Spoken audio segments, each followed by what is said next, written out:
1-3, the police are requesting an ambulance to detail man screaming for one. Inside the Irish Social Club at number 19 Park Street, West Rock Street.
you're watching the movie canon? Watch Gio. And here we go.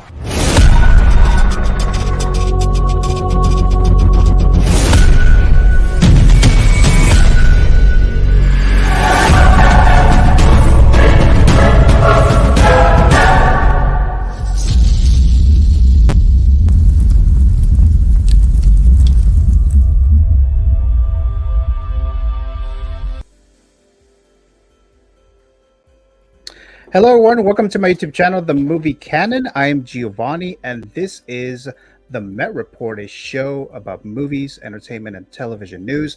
And this is episode number 46. Actually, for a long time, I didn't actually number my episodes, and I was like, why was I not doing that? Because I do it for Figures Talk.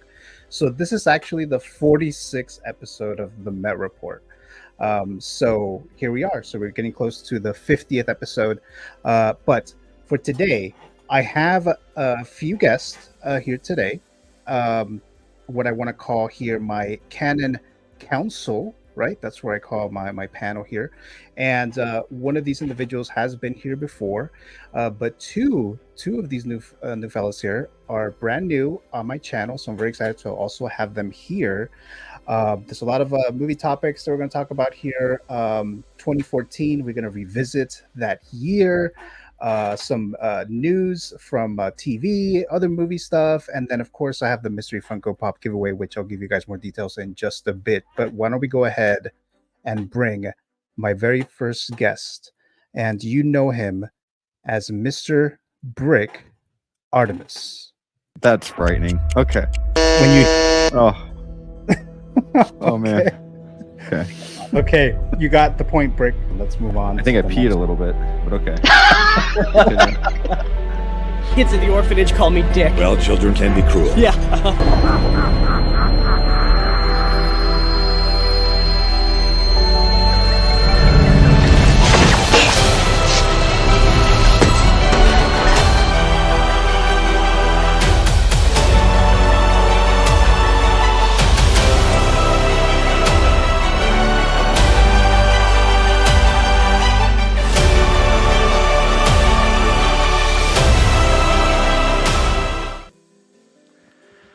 Wow, best introduction anybody's given me. Thank you.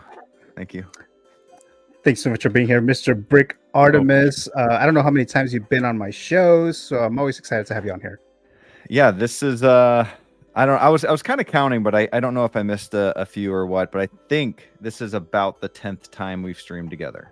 That includes Bugle 6 as well. Mm-hmm. So we definitely have a couple handfuls there streaming together. So definitely a good time we're going to have today. 2014. Take me back. Oh, take me back. Yeah, so we're going to talk about those. Well, obviously not every single movie. I kind of narrowed it down to 10 movies, 10 movies that were very popular or did well, or like people are still talking about it now, things like that. So I kind of narrowed down to 10, but we'll get into that in just a bit here. But again, Mr. Brick Artemis, thank you so much for being here. Always. Thanks for having me. Let's bring our next guest. Now, he has not been here before, but this is his debut on the Movie Canon YouTube channel. And we have here Mr. Adam. How you doing? Oh, I think you're muted. I think you're muted. Yes, Sam. All right. There you We're go. live. There you go. We'll do it live. There you go. Giovanni, thanks for having me. And Rob, great seeing you. Always a big fan of your channel and Thank the you. Wolf Pack. So this is really awesome being here. And look forward to seeing our other guest as well. Yeah, so I saw you, Adam. I mean, I've been talking to you on Instagram for, I don't know, like a month or so, probably longer. Yeah. And then I saw you on Copper Drop on Calippo Joey's show. And then obviously you're talking about figures, but you seem to be pretty knowledgeable about just movies and stuff in general, pop culture. So I was like, I have to have him on here on the Met Report. And here you are. Yeah. So this is my sophomore streaming appearance. I was on, as you mentioned, on Copper Drop a week or two ago. But this is my freshman appearance, talking specifically about movies and TV, and really my favorite subject, pop culture and the entertainment industry.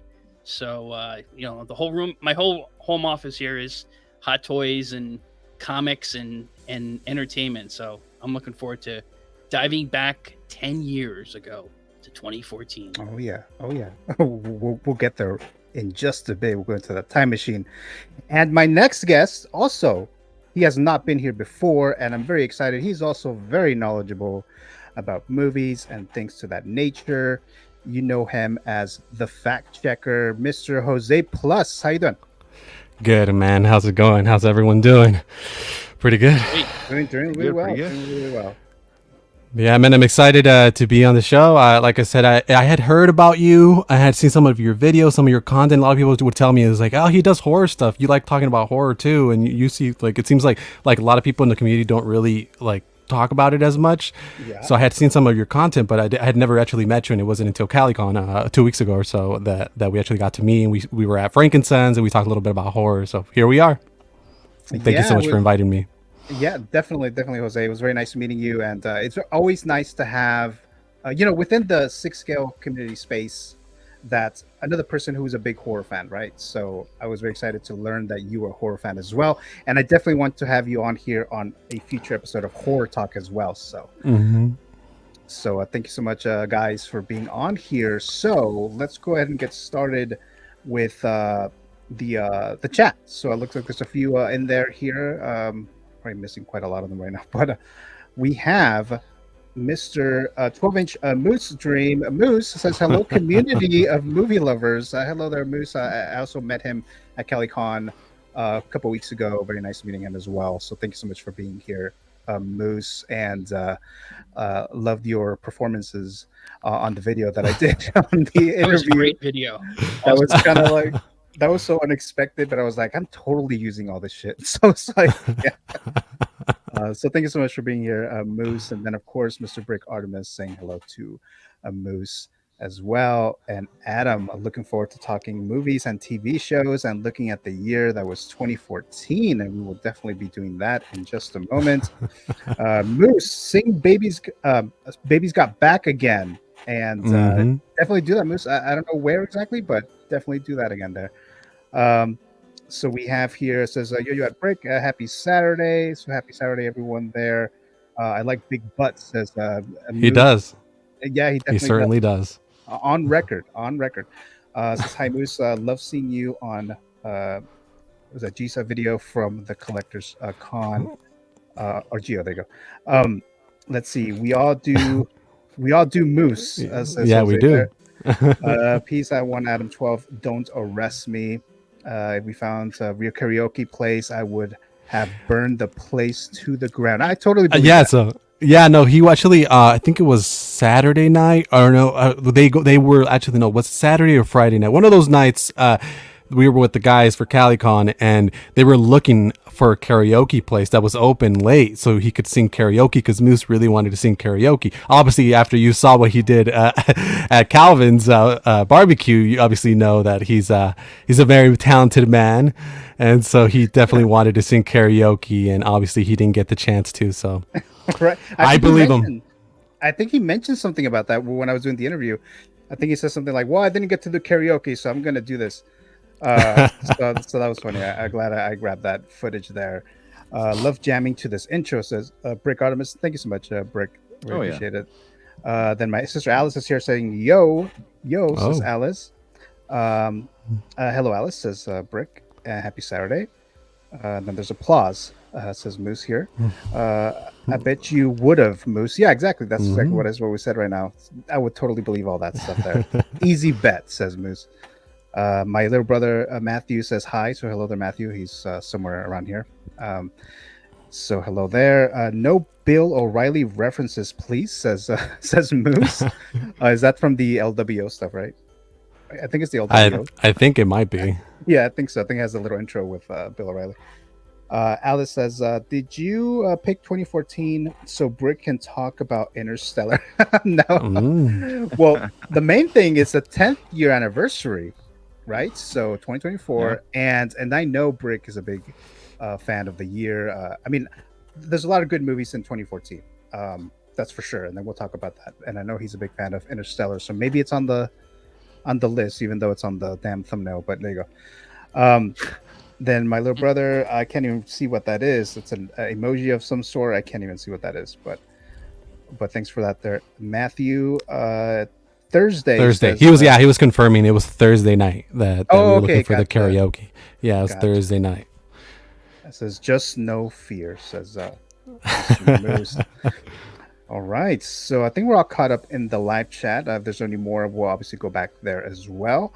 But before we get started with the actual topics and things like that, so I have the mystery Funko Pop giveaway that I do on the Met Report.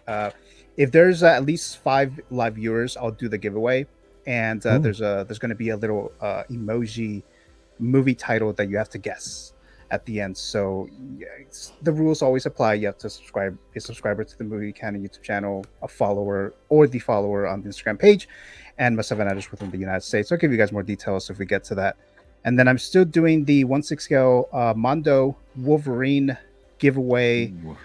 So I'll give you guys more details a little later. It's also on my Instagram. I'll do the giveaway whenever I do the Figures Talk Championship, which is probably going to be next month or early next month. But I'll give you guys more details. But that is still open.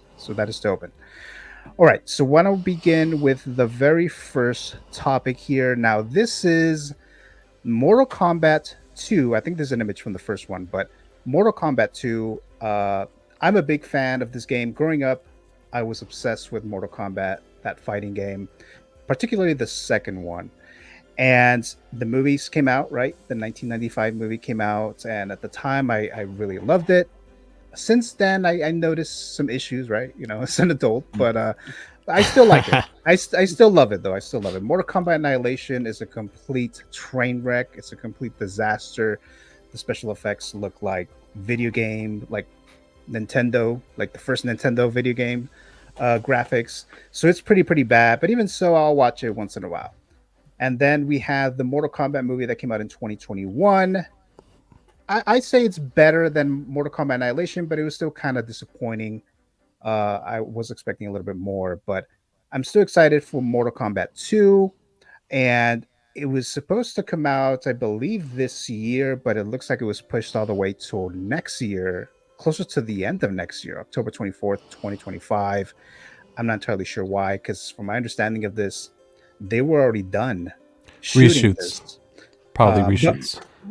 But I mean, for I mean, it's like what, a year and a half. I mean, that seems like a really long time for that. But from my understanding, I guess insider stuff from the Twitter sphere, some leakers were saying that it tested very negatively recently. Okay, yeah.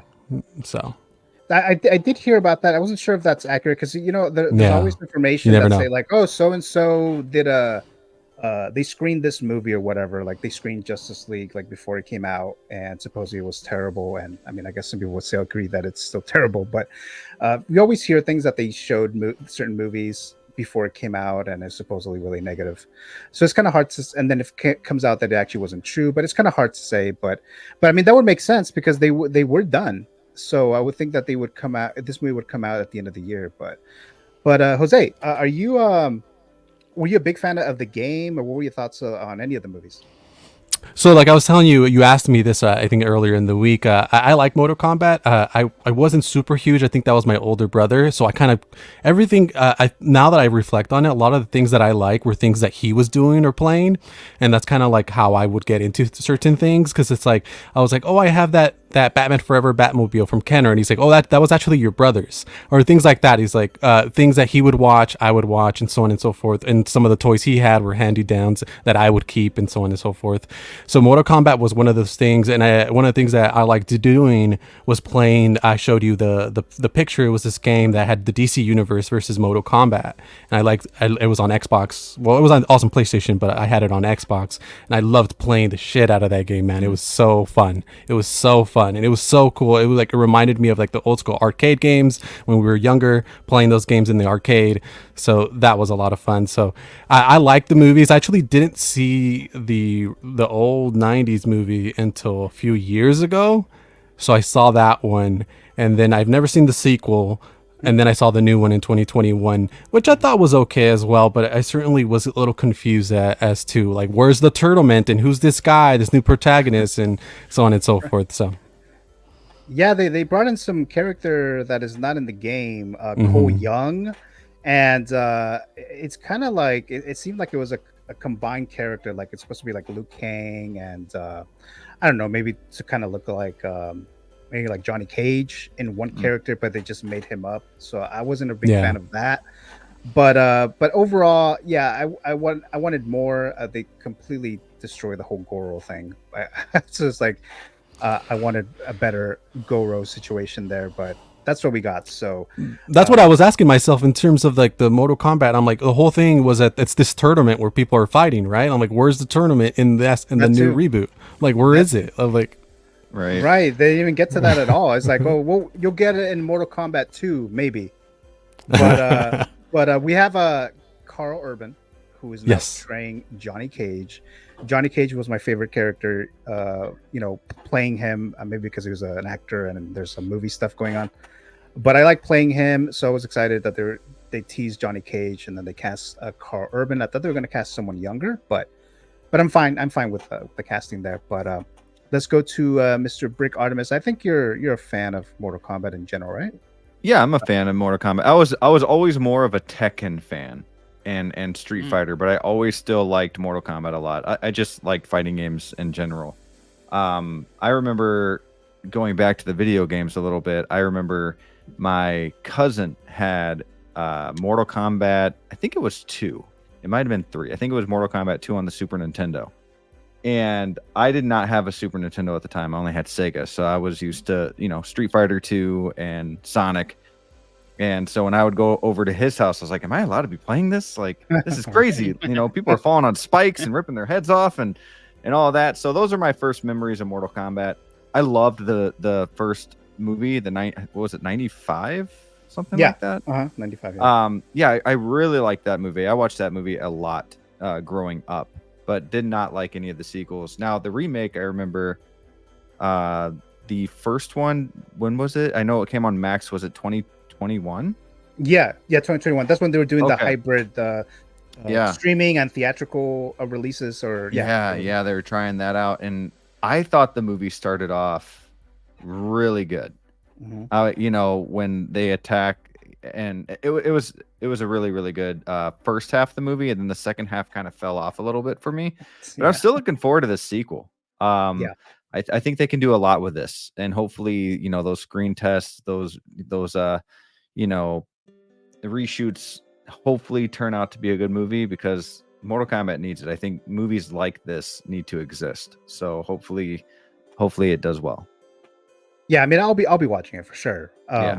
It's just kind of like the bar is kind of low now because I wasn't that a big fan of the 2021 one.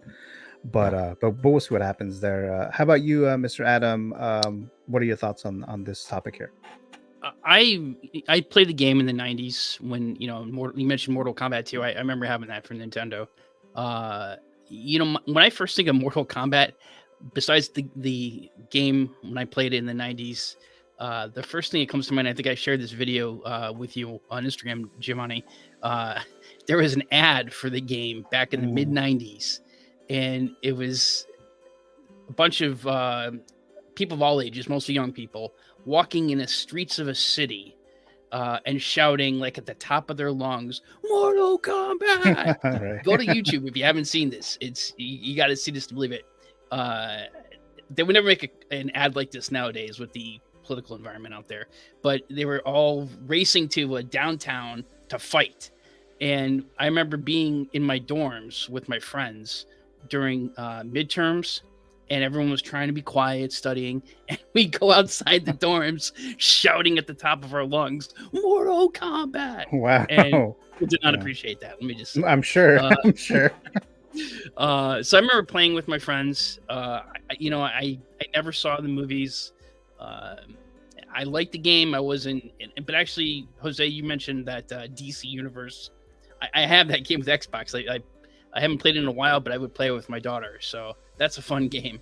I think we live in an environment now where, look at the last couple of years or so. The Last of Us, Fallout on Amazon, fantastic show. Super Mario Brothers. I didn't have much faith in that, and I remember seeing that and just blown away by how great Super Mario Brothers was.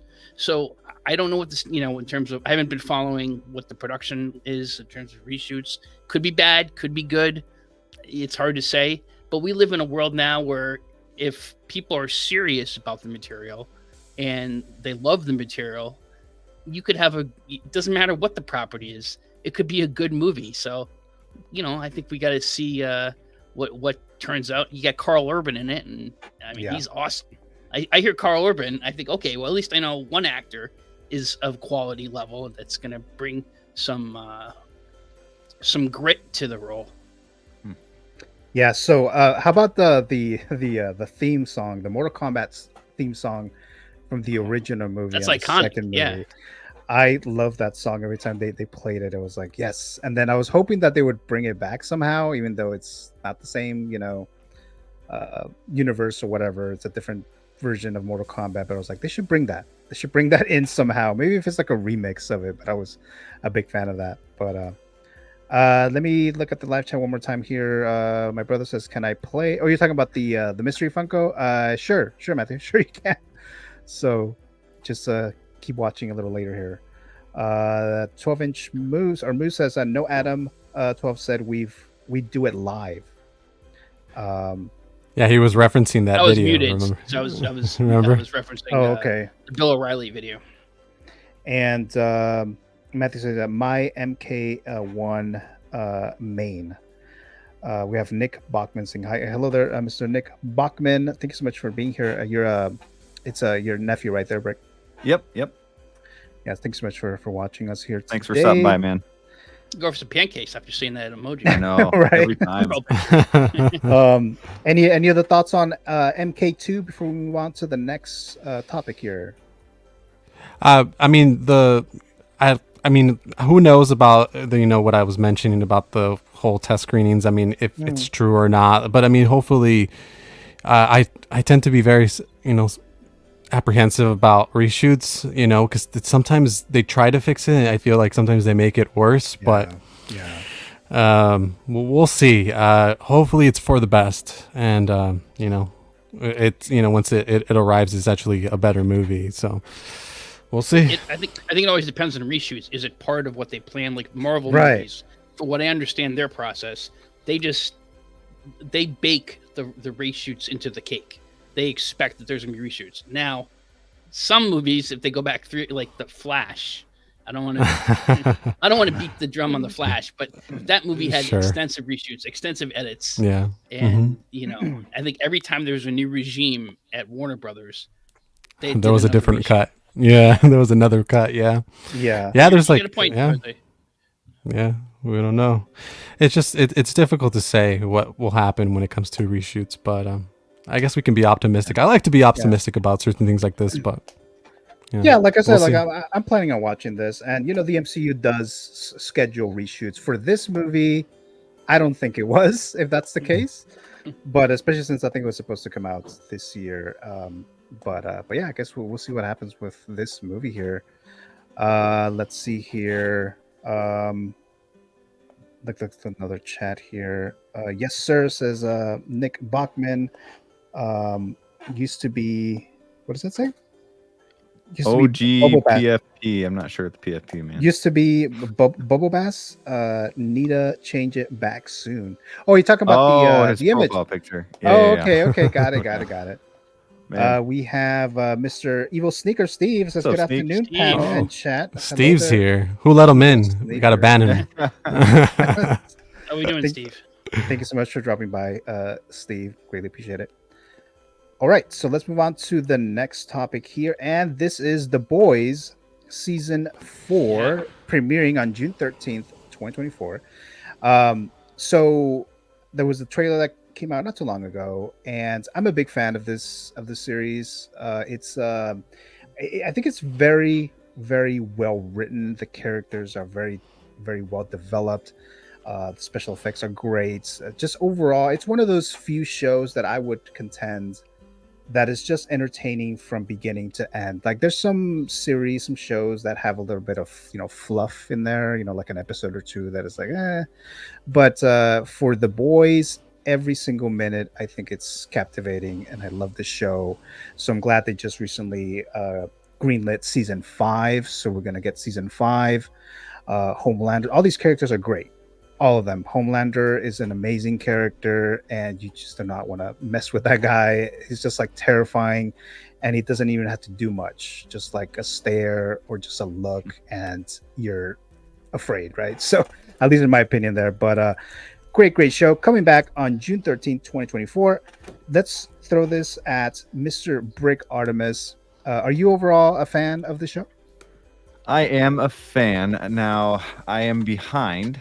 I've only seen the first season. First season. And I have a lot of catching up to do. There's just always something else that pops out, or I move to a different house and then I get behind. And then, in order for me to start watching it again, I have to start from the beginning. So I really do want to watch this, especially now being in this community, because everyone seems to be talking about it. So it kind of pushes me to want to watch it even more, to get back into it. But what I've seen, I really liked. I really enjoyed it. And to hear that they got a season 5 coming already is awesome, especially for those fans. So yeah, a lot of good acting, a lot of good each episode is like extremely just fun. You sit there and you're like, what the heck is happening? And I heard about an episode, I'm not sure if it was season 2 or 3, that's I guess I'll say Ant-Man. I think it's 3. I have not seen that, but I heard about that scene, and I'm like, what in the heck? Like, I have to watch this. That's a crazy ass scene. That is insane. It's like that shit is not about to happen right now, and it does. It's crazy. How about you, Adam? Are you a fan of the show? Have you watched it? Huge fan. I'm caught up. I actually need to rewatch it. I was telling my daughter, she's 16. She's going to be a senior in high school. So we were actually in the process. I saw Game of Thrones when it originally came out, and we're in the process of rewatching that with her. And I was telling her that when we're done with that, we got to watch the first season of House of Dragon, and then we also got to watch The Boys. I'm like, you're gonna like this. It's so over the top, so wild. And the one thing I'm really excited about, Jeffrey Dean Morgan is joining the cast. Yeah, that's right. Of the new season, and I love him as Negan. So that dude is so over the top. And we mentioned Carl Urban, great cast. I don't remember the actor's name, but the actor who plays Homelander is so terrifying. Anthony Starr, I think. Anthony Starr, yeah. It's an awesome show. I'm very excited for that to return. Yeah, most definitely. How about you, Jose? Yeah, I'm caught up. I'm a fan of the show. I really like it. I think the last season, when was it? It came out a year ago, or was it? So I feel like I'm a little like I've already forgot kind of what happened. I kind of remember the ending with Homelander because it became a meme, right? So that ending, I remember that. Then I remember Starlight and her storyline. But everything else, I'm kind of like, I might need to rewatch the last couple of episodes because I don't really remember what was going on. But I do remember I liked it. And then Gen V, I didn't like it as much, but I did enjoy it for the most part. And you certainly need to watch it just based on the trailer for this new season.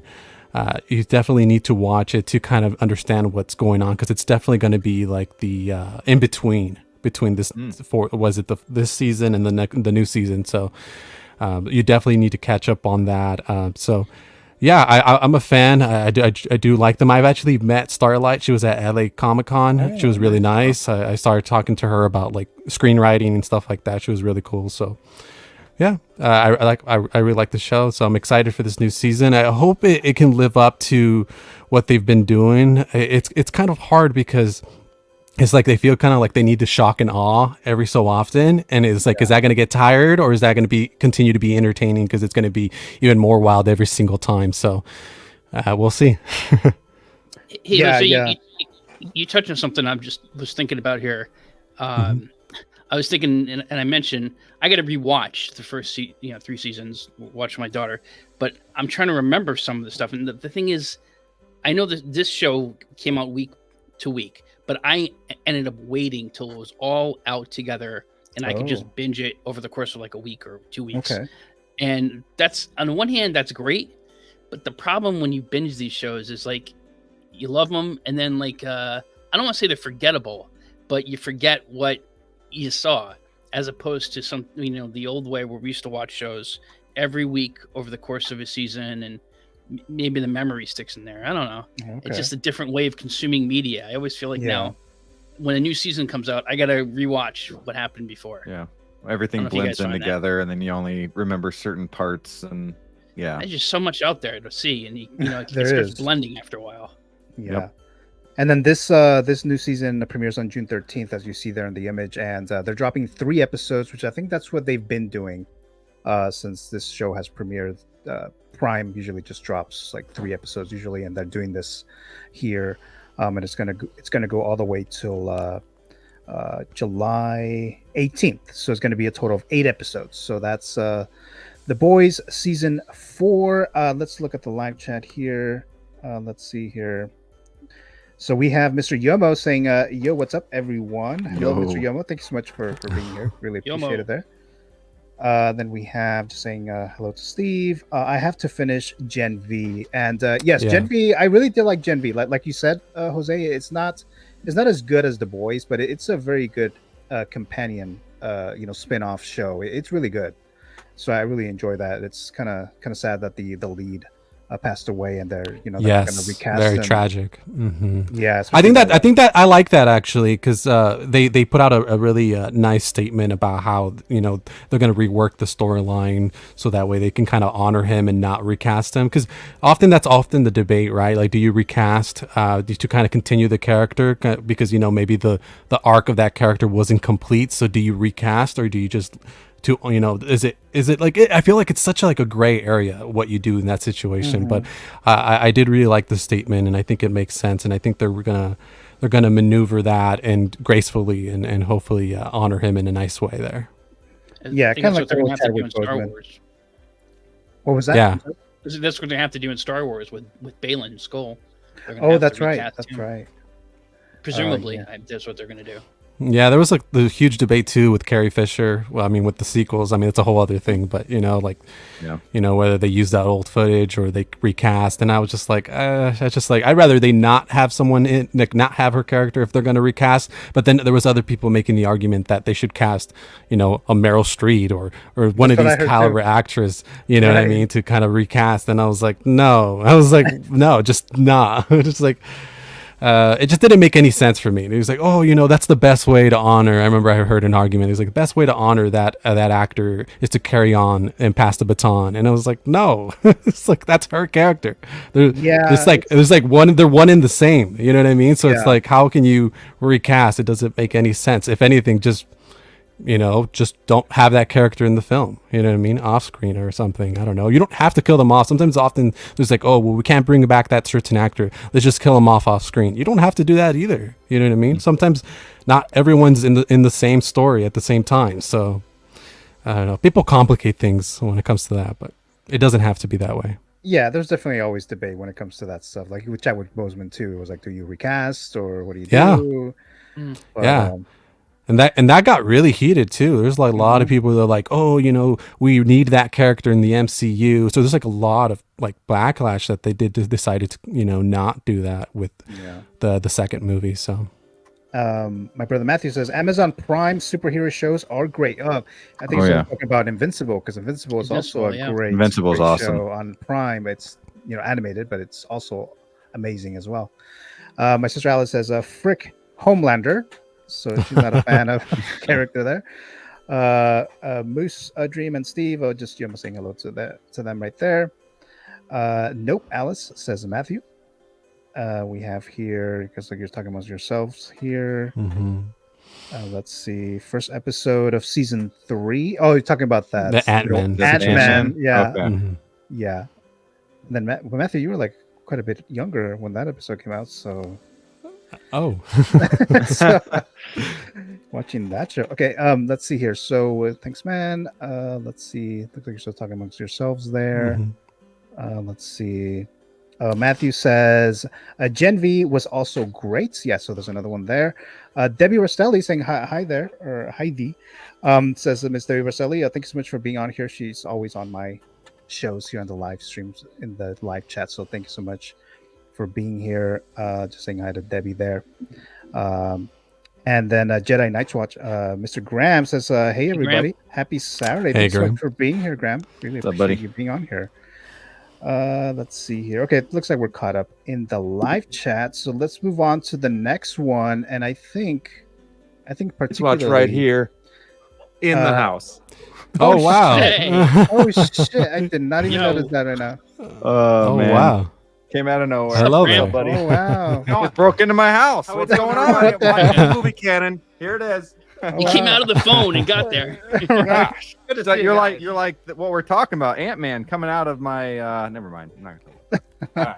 I'll let you guys. I just wanted to say hi to Whoa. Gio. Nice seeing you, Everybody on Graham. the panel, everybody in the chat. What's Hey, going how on? are you? Brick's my boy. Yeah, Hope he's doing well. Okay. What's that? I love the setup. Oh, All thank right. you, thank you, thank you. I'll catch you guys later. Right. All right. Well, Scared the thank shit you out for of me. dropping by there, Graham. That's awesome. I was Who like, let what the him hell? in? I was like, who's trying to attack Brick in the back right there? You ever Oh, seen 911. that?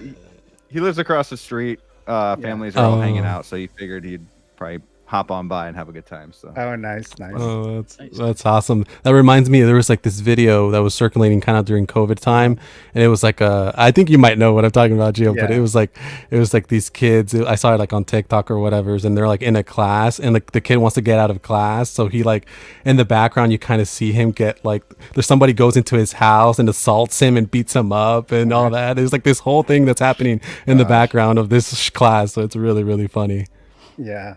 Yeah, I remember that. Yeah, so those were very nice there. Thank you so much, Graham. That was funny. Then we have House of the Dragon season 2, and I was a big fan of Game of Thrones, right? I even liked the last season more than most people. Oh, But House of the Dragon, I did read half of the book. I still need to go back and finish it, but so far it's been really, really good. The series is amazing as well. I was kind of a little concerned when this show was going to be released. I was like, I don't know if this is going to live up to Game of Thrones, and in my opinion, it kind of did. You know, in a different way, right? So we're talking about the Targaryens on this side of the not the world, but like just these different kind of people, right? So we have the potential civil war within the Targaryens. It's gonna get crazy. That's all I'm gonna say there. If you haven't read the book there, but Brick, I know you're a big fan of House of the Dragon or Game of Thrones in general. So yeah. what are your thoughts on this new show here? Well, since we are real quick, I just want to say for Game of Thrones, that whole series was a 10 out of 10. I know a lot of people were disappointed in the finale. I still think that final season was better TV than we're getting 99% of the time. We just expected so much that we had our own thoughts on everything. I thought it was great. It's one of the best shows of all time. So when just like you, Gio, when this show came out, I'm like, okay, I'm glad they're expanding. I'm glad we get more, but I kind of want Jon Snow. I want like future stuff more than past stuff. And when this came out, and I read what is it? Was it Dunk and Egg? Is that what it is? That's coming out. Yeah, Oh, I okay. read that book a long time ago when it first released, and that was really good. And I have this book, but I haven't read it yet. But yeah, I saw the first season and was extremely surprised. I love how they kind of started off the first half. You know, I already forgot everyone's names though. That's the problem. Me too, See, actually. So Me too. so the young version of Rhaenyra. Rhaenyra, Supergirl? thank you. Supergirl. Yeah, Supergirl, thank you. Mhm. She did a phenomenal job, and then all of a sudden she went Yeah. away. I'm like, no, like I knew it was going to happen, but I didn't Yeah. want it to happen. And then all of a Right. sudden, the older version of her was phenomenal as well, and it was like Mhm. it never happened at all. So, just a really, really good show. The ending of season 1 with the Godzilla Mhm. dragon, my goodness, Mhm. was amazing as well. So I'm really looking forward to see kind of the repercussions of that, the outcome of all of that, and kind of see where this show goes. Obviously, we know what happens at the very end, but kind of see how that all happened. So really excited for this actually, and I can't believe it's already coming up in just a few weeks. Oh yeah, Man. June 16th. So that's really coming up. Adam, what are your thoughts? I can't wait. I actually just saw one of the latest trailers before this. I think they have like a green trailer and some other trailer. I have 8. I'm looking at them right now. 830 Game of Thrones figures. Plus, I have the Iron Throne statue, 6 scale. Nice. So I was mentioning, I saw Game of Thrones when it came out, and then we watched the first season. We kind of hesitated to watch, my wife and I, to watch the first season of House of the Dragon. We waited till like I mentioned before, all the episodes are out after the season finale, and then we binged it, and we really loved it. And I think when we initially saw Game of Thrones, we loved it up until like that last couple episodes, or last episode, this series finale. And then I didn't have as much issue as my wife did. But I'll tell you what, after rewatching, and right now, tonight we're gonna watch this season finale of season 7 of Game of Thrones. That's where Dany and Jon hook up. Oh, okay. Yeah. And this is the episode after she saves their butts in the north, and she loses one of her dragons, and that dragon becomes the Night Kings. Watching this show again, and I highly recommend you do, if you have some time, to rewatch it on HBO Max. They really set things up, I think, very nicely for how that series ends. Benioff and Weiss, they laid the breadcrumbs throughout the show that she's going to be a psychopath and she's going to burn everything down. I'm much more impressed seeing it again. I agree with you, Brick. This show's a 10 out of 10. Yeah.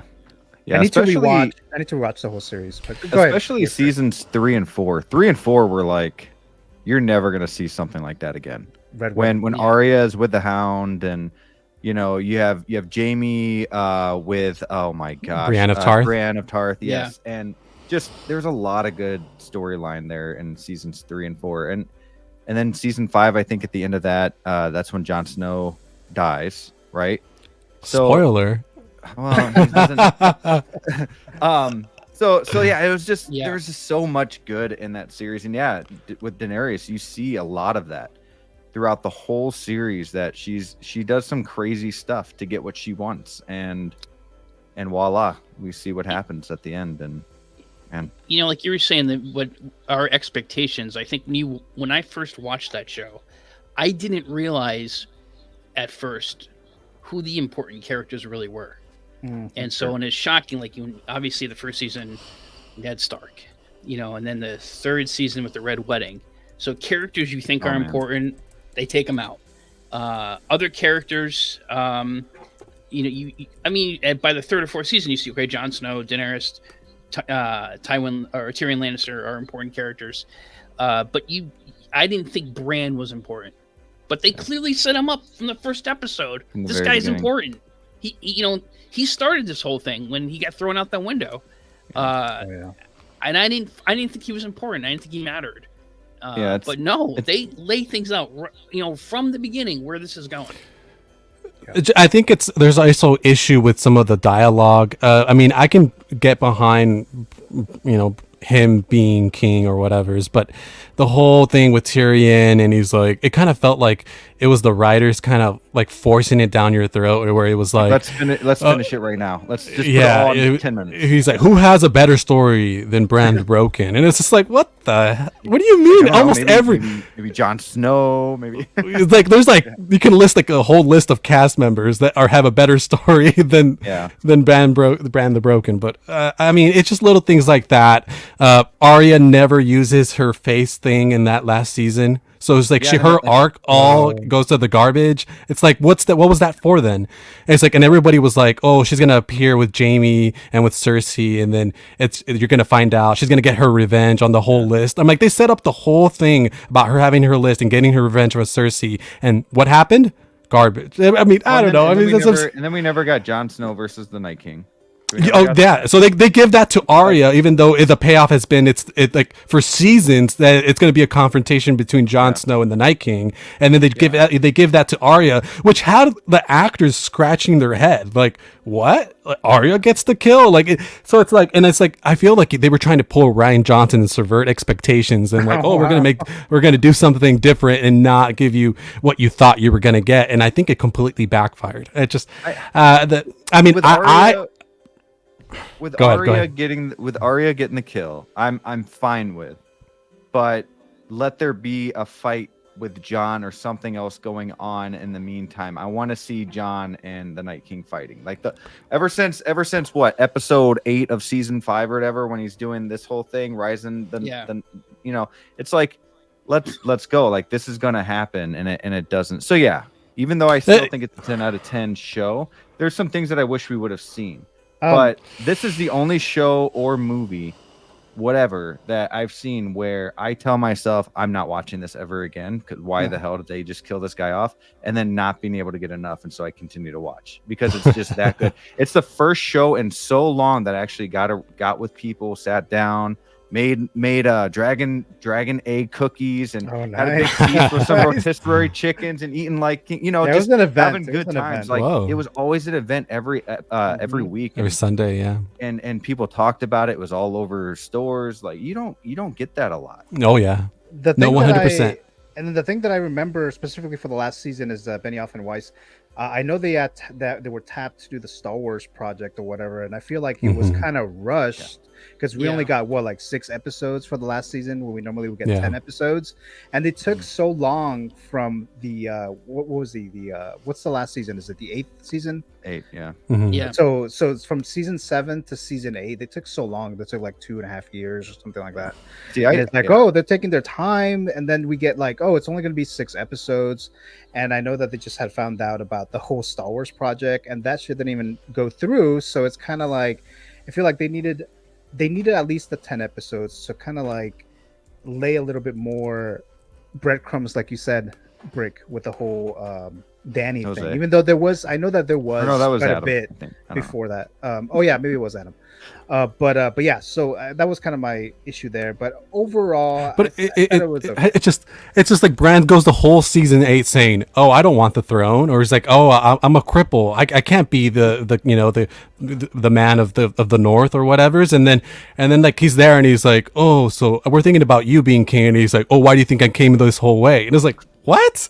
that It's line like, was dumb. That line was dumb though. I was like, I'll give you that. That line I was hoping to dumb. get that Jon Snow show that recently got canceled. Oh, But yeah, I was it hoping to was get that to Oh. kind of explain that a little bit more. Yeah. Maybe go back to it and figure some stuff out. But I was think that really still can excited for happen that. down the road. I think that still can happen down the road. I know it's they put a pin in it right now, but I think that's they're gonna have a sequel. I just think that's inevitable. It's just the question is, do they have do they have a good story idea, and is the money there? I think it's inevitable. People want it. It's gonna happen.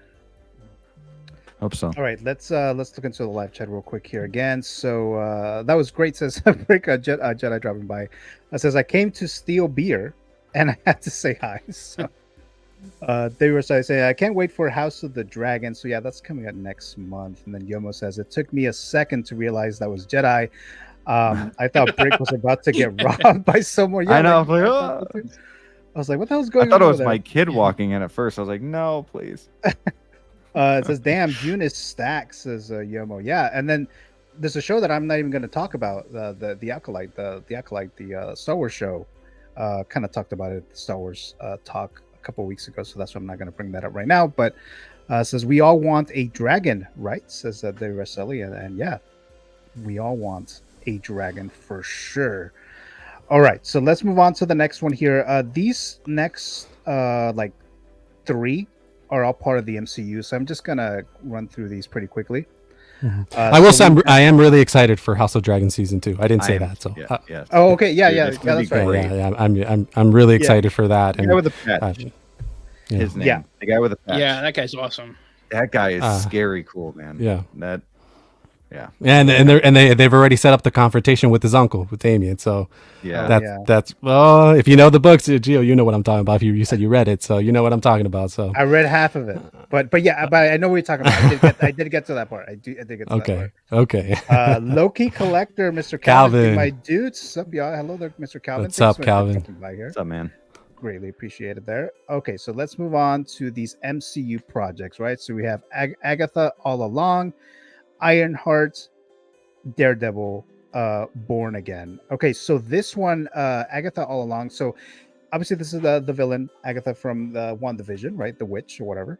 And I'm a big fan of like Halloween and like Salem and stuff like that. So I was kind of excited for this. But what I found very interesting about this particular announcement that they changed the name of the show is that they kept changing it.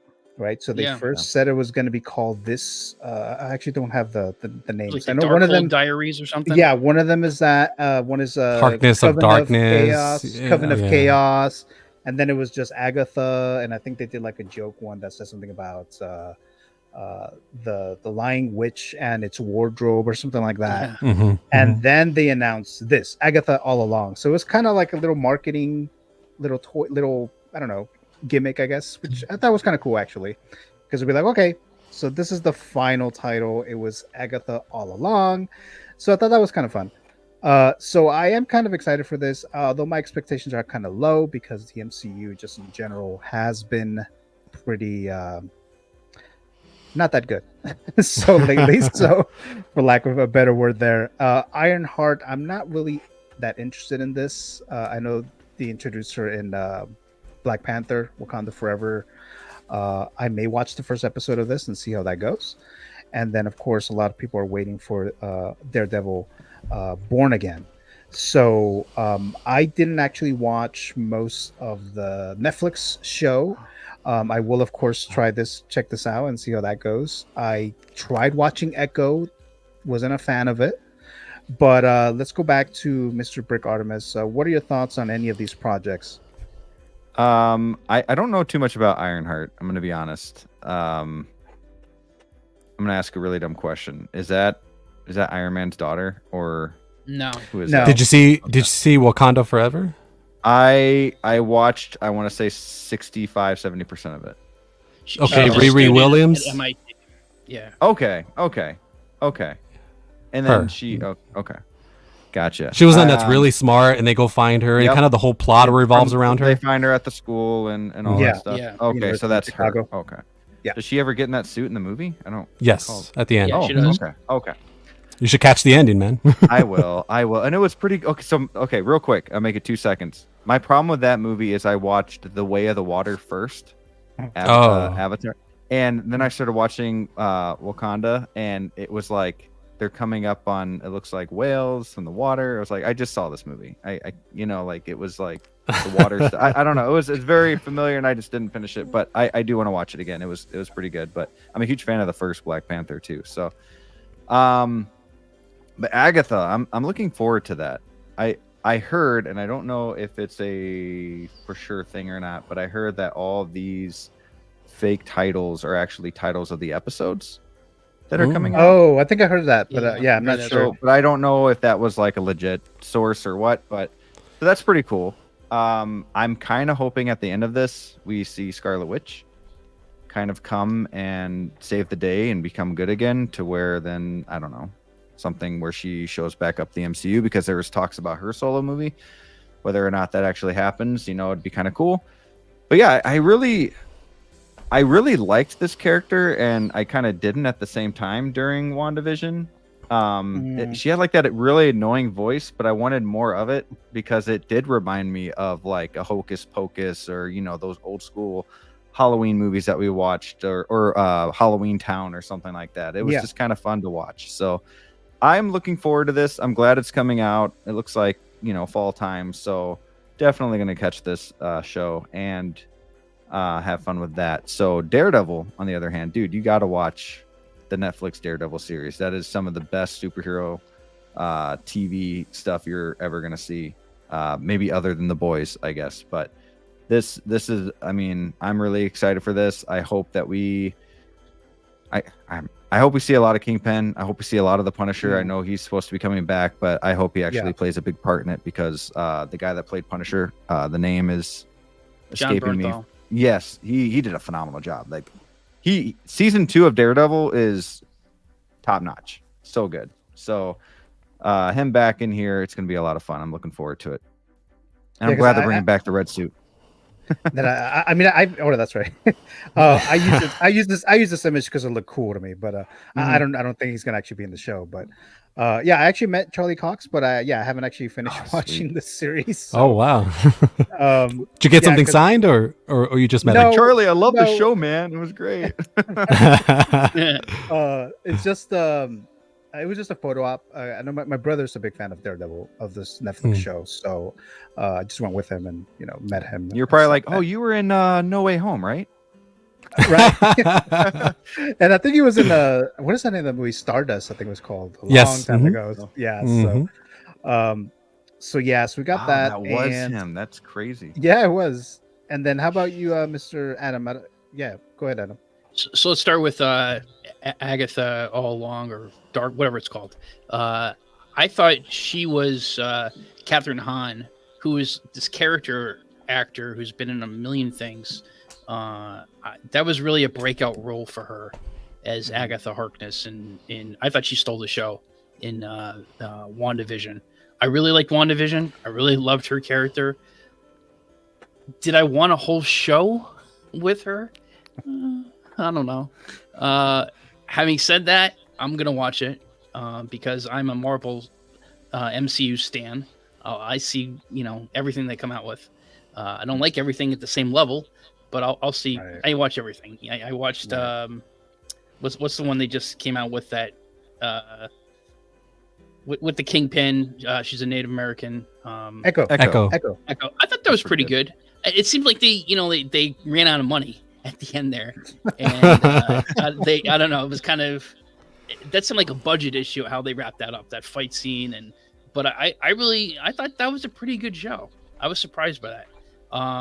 Ironheart, I really liked Wakanda Forever. I was crying at the end of that movie with the post credit scenes. I thought it was a eulogy for T'Challa and for Chadwick Boseman. Yeah. So I'm definitely open minded for what they do with Ironheart. They have it seems like a pretty good cast. What's his name from Hamilton's in it? Danny. He was in one of the Transformers. Anthony Ramos, I think. Oh, Anthony yeah, Ramos is in it. I hear that Sacha Baron Cohen might be in it. Oh yeah. There was some talk that he's in it playing Mephisto. Mhm. wow. So I'm definitely interested in that. Daredevil, and that's really what I'm looking forward to. Charlie Cox is fantastic.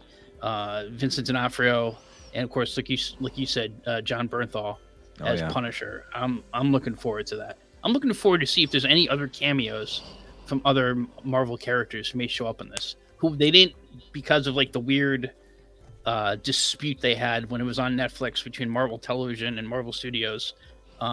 Will they have stronger connections to the MCU?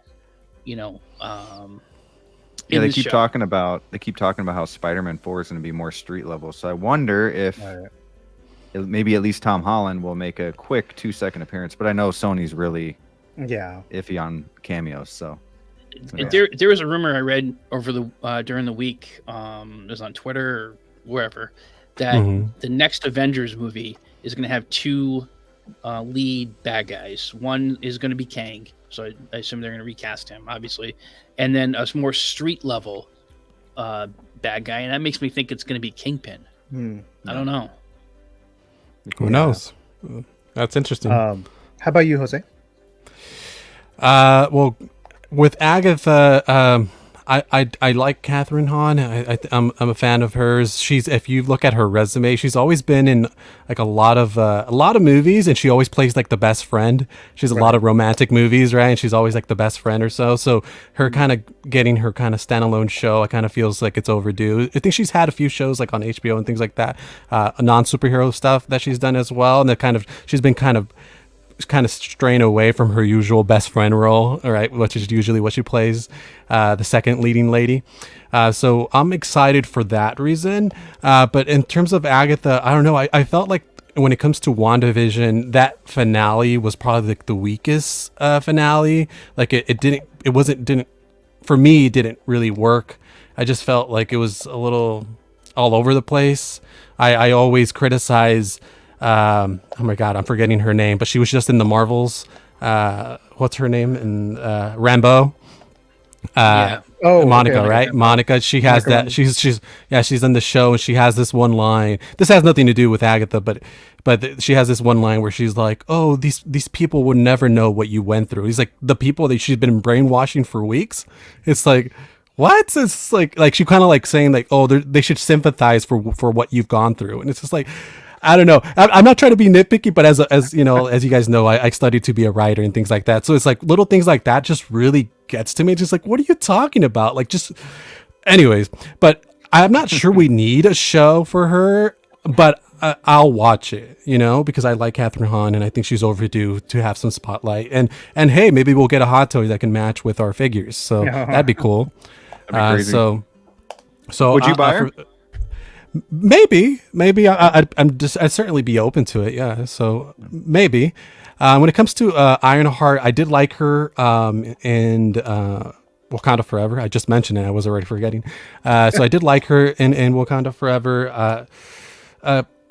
I didn't love all aspects in terms of her character, but I did like her enough to check out the show. And I like Anthony Ramos. I think he's a good actor, from the guy you guys were mentioning.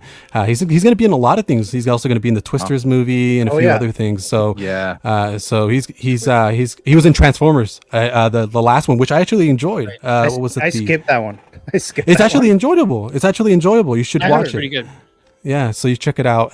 It's in the 90s. Anything that has like a 90s thing, that usually always grabs my attention. Yeah. So I'm interested to see that, but the one I'm excited for obviously is Daredevil. I did watch all 3 seasons. Especially the 3rd season was loosely based on Born Again, which is the title of the new reboot, or whatever you want to call it, the reimagination in the MCU.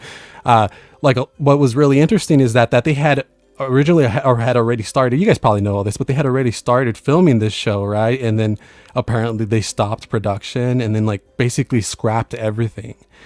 Because there was a lot of rumors, who knows, people that were leaking. I don't know if this is true or not, but they were leaking stuff that they were kind of getting rid of people and doing this and doing that. They recasted Vanessa, and now they brought back the old Vanessa from the Daredevil show, and who knows what happened to the other actress. And so they kind of from my understanding, they're really trying to stick with the continuity of the Netflix show, which they weren't doing previously, which is appreciated, because it's the actress who played Vanessa was really good, and she had really great chemistry with Vincent D'Onofrio, who played Kingpin. So for me, it was if you bring someone else, I'm that's I felt like that was going to be really jarring. It's that's not Vanessa, you know what I mean? And she even looked younger too. I was whoa, it was Kingpin upgraded there, or what happened here? It was but yeah, I've been rereading my copy of Born Again, which I have here. That's such a good. I've been hanging on my wall here. Yeah. Yeah, so I've been rereading my copy of Born Again, so I'm really excited. I actually do like the yellow. You have the picture here, the yellow and red, the ketchup and mustard outfit. I think it's really cool. Throwback to the kind of his first appearance and so on, his first look. So I do like it. I am excited to see the new suit. I mean, I've seen the set photos, but let's see how it looks in motion and on screen. So I'm excited for that. We'll see. I'm still missing the 2Ds on the chest. I think that's important, and I'm missing that. So we'll see. Maybe we'll get that at the end of the series. Maybe. Pretty cool.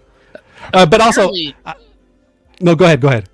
Apparently, one of the things when they are in the part of the reshoots, I guess the original cut, he didn't get into the costume till the 6th or 7th episode, and when when Feige kind of they gave him back more power.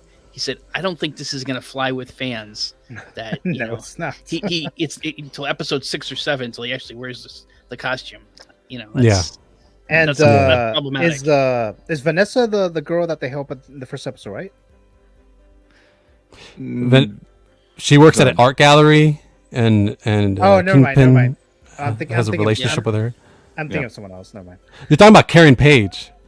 Maybe she was. The girl I'm thinking was the girl that was in True Blood. I don't know if you guys ever watched that. Yeah, that's Yeah, Karen it's Karen Page. Yeah. Page. Mhm. Yep. Oh, okay. That was another thing that supposedly they were not even that involved initially with the first time that they were filming this show. Like they were barely in it, from my understanding, and now there's actually they've brought them back and they're more involved in the storylines. I don't want to go too deep because it's all speculation and rumors, and if it's true, I don't want to spoil it for anybody else. But all that information was online, so. I think that's why there was a lot of difficulty with that, and they kind of scrapped most of it, and they decided to kind of go back to what was working with the Netflix series. And like I mentioned earlier, I'm a big like Halloween fan, and Yeah. Salem and stuff like that. So this is dropping on September 18th, which is like very close to October. Yeah. So I like that. And 2 episodes. It will premiere with 2 episodes. Ironheart. They just say 2025, so maybe it will, maybe it won't. Same thing with Daredevil, Born Again. Although I think Daredevil Born Again will probably actually premiere next year. I would think at this point, right? But let's look at the live chat. My brother Matthew says there was people saying Scarlet Witch is officially dead due to a tombstone shown in some trailer or some teaser, but that doesn't mean anything, to be honest. So I haven't actually seen that, but Matthew also says could care less for Agatha all along, especially since we're not getting much MCU this year, and I guess we're getting this here. Sister Alice says Scarlet Witch is fine. She says there. Yeah. Evil The version. evil version. Evil Yeah. version. All right. So we got that. Then she says whack. Okay. All right. So Feezy's figures. Hello there, Mr. Feezy. Thanks so much for dropping by here. It says like Jennifer from BTTF. Back to the Back to Future. the Future. Oh, Back to the Future. Okay, switching actresses. Okay, got it. Yeah. They did that with Elizabeth Shue. Yeah, Yeah. but also with the lead. What's his name? Crispin Glover. Eric Stoltz. Eric Stoltz Yes, and yes, Eric and Stoltz, he yes. was they switched him for. Right, but we actually didn't Yeah. see that version. The I first mean, there's one. deleted. Yeah, there's footage you can see. Mhm. Uh, But the actual so- movie wasn't. Didn't like recast him in the first movie into the second movie. It was like from the beginning, right? Because Yeah, they shot a few things with him, and then because they couldn't get Michael J. Fox at the time, Oh, he was Michael doing J. his Fox. TV show. Yeah, he was doing his show at the time, and so they couldn't get him. So they got Eric Stoltz, and they filmed a little bit with him. And there's a few scenes you can find online, but then they were like, it's not working, and so they're like, I guess it cleared up with Michael J. Fox's schedule. So they originally wanted him, and then they were able to go back to him. So yeah, they kind of bring that up in the Flash movie. Remember the Flash movie? yeah, yes, Oh, it is. yeah. I like which- that scene, by the way. I think that's a good scene. I don't know. I actually, The I'm agree. Flash one of the- has issues, but I'm one of the very few people who really like the Flash. Just saying. I thought the Flash story was really good, but there's just a lot of CGI and what they Yeah. did with Batman and Supergirl right at the end. I was like, really? Come on. Like there were some issues, but it was a fun movie. I think if Mhm. you go to the Warner Archives, and I think there's probably a cut of that movie that's amazing. That's probably in there somewhere. oh yeah, that- 100%. That's not what Yeah. necessarily we got. That's what happened with DC, and what caused a reboot because that kept happening. But Yeah. man, Miami's Nemesis dropping by there. Thank you so much for driving by here. Miami's Nemesis, greatly appreciate it. And then Matthew is what is that? Is that a throwing up, barfing emoji? I'm sure it was because of the Flash. So there you go. This is saying hello to Jose from Feezy there. All right, so let's go ahead and move on to. Oh, now we're gonna get into the 2014 revisited. So 10 years ago, we have all these movies that came out.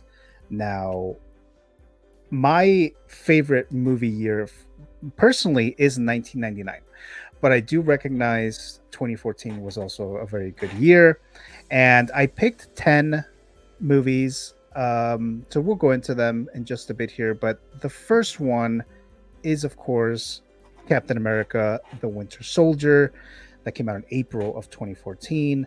And this movie kind of changed certain things. Like the tone was more like a what do you call it, like a thriller, like a spy thriller. So it was a little different, and there's a lot of action. I really enjoyed this, and actually saw this movie for the first time in theaters. I was in Mexico. They actually released it a week early, so we were there, and I was like, yeah, I'm gonna watch an MCU a week early. So I saw this movie, and it was great, great Captain America movie. Brick Artemis, what are your thoughts on this sequel? Yeah. To be honest, I was not a big fan of the first Captain America movie at first. I am now, but when I first saw that movie, it was just kind of okay. And going into this movie, I thought I was just going in to have a good time with some friends, get some popcorn, a slushie, whatever, maybe a beer, because it was at an Alamo Draft House in San Antonio. So it was a very big surprise. Winter Soldier was definitely in my top 3 Marvel movies of all time, up until Endgame and Infinity War came out. So they kind of knocked Winter Soldier out for me a little bit. But man, talk about a really good surprise. Starting off with a lot of action. I mean, I really love the like when the beginning, when he's running by and he's like, on your left, like that whole that whole scene just started everything for me into what this movie was all about and where Marvel was kind of taking us.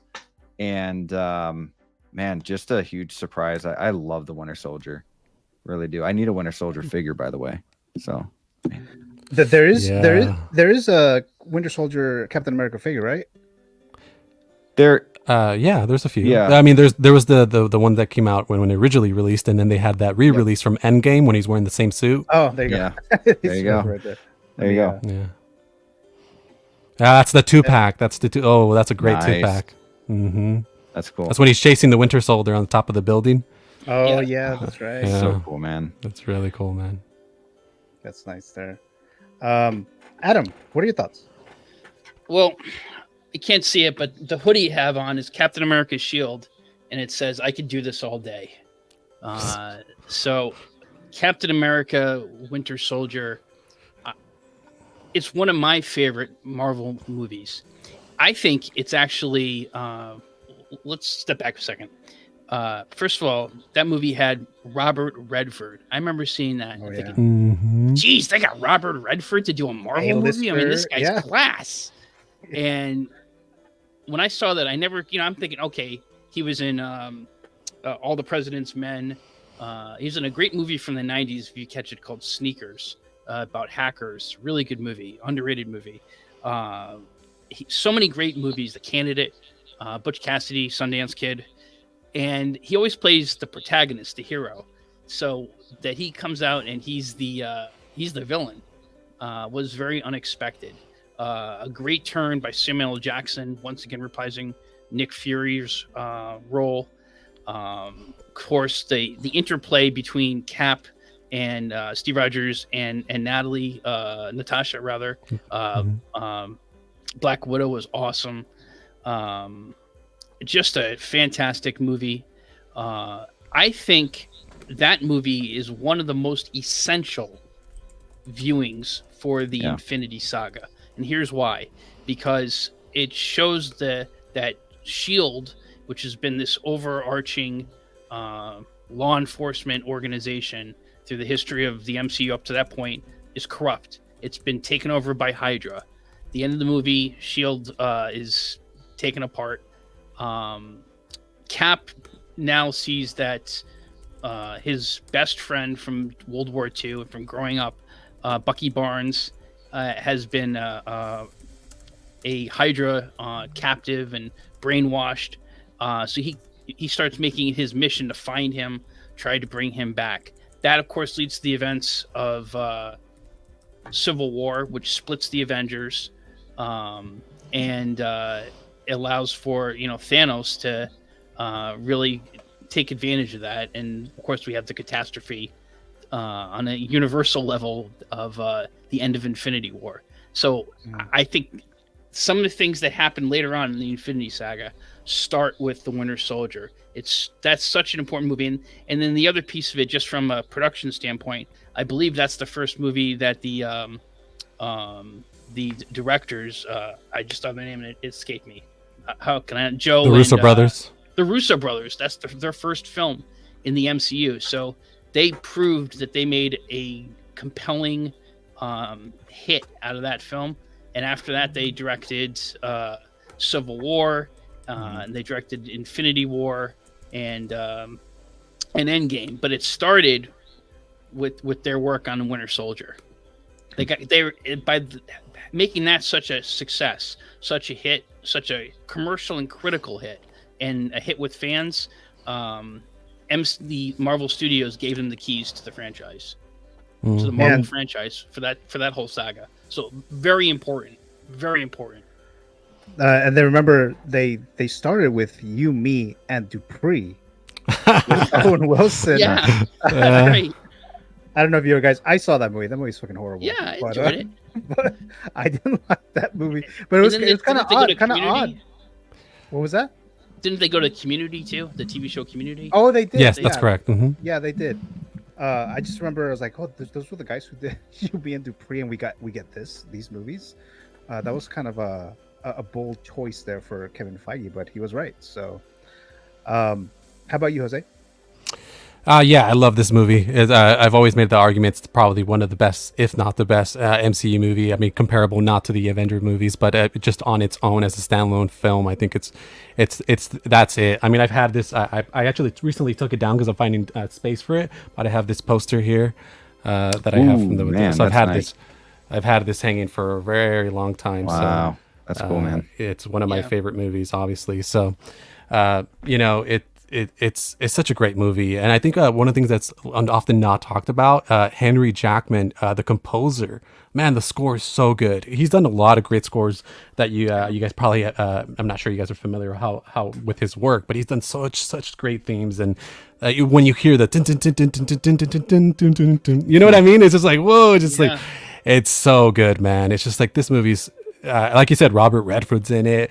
Natasha, Scarlett Johansson.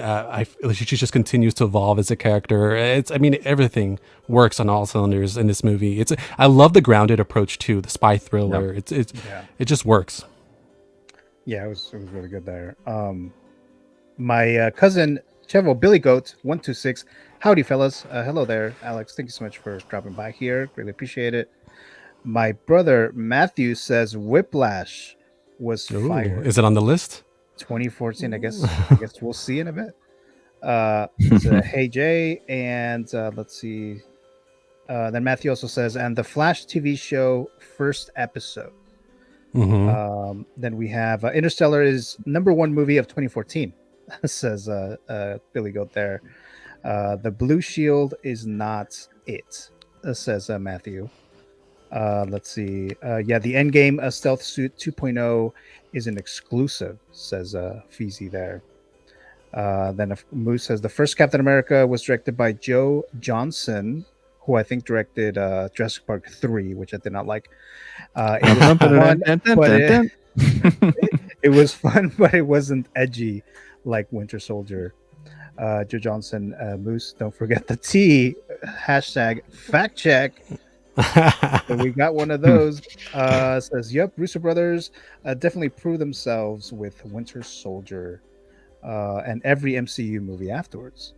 And then we got 2 of the top 5 MCU movies in 2014. All right, so yes, I believe it. Let's see here. Absolutely. Let's actually move on to the next one here because we have 9 more.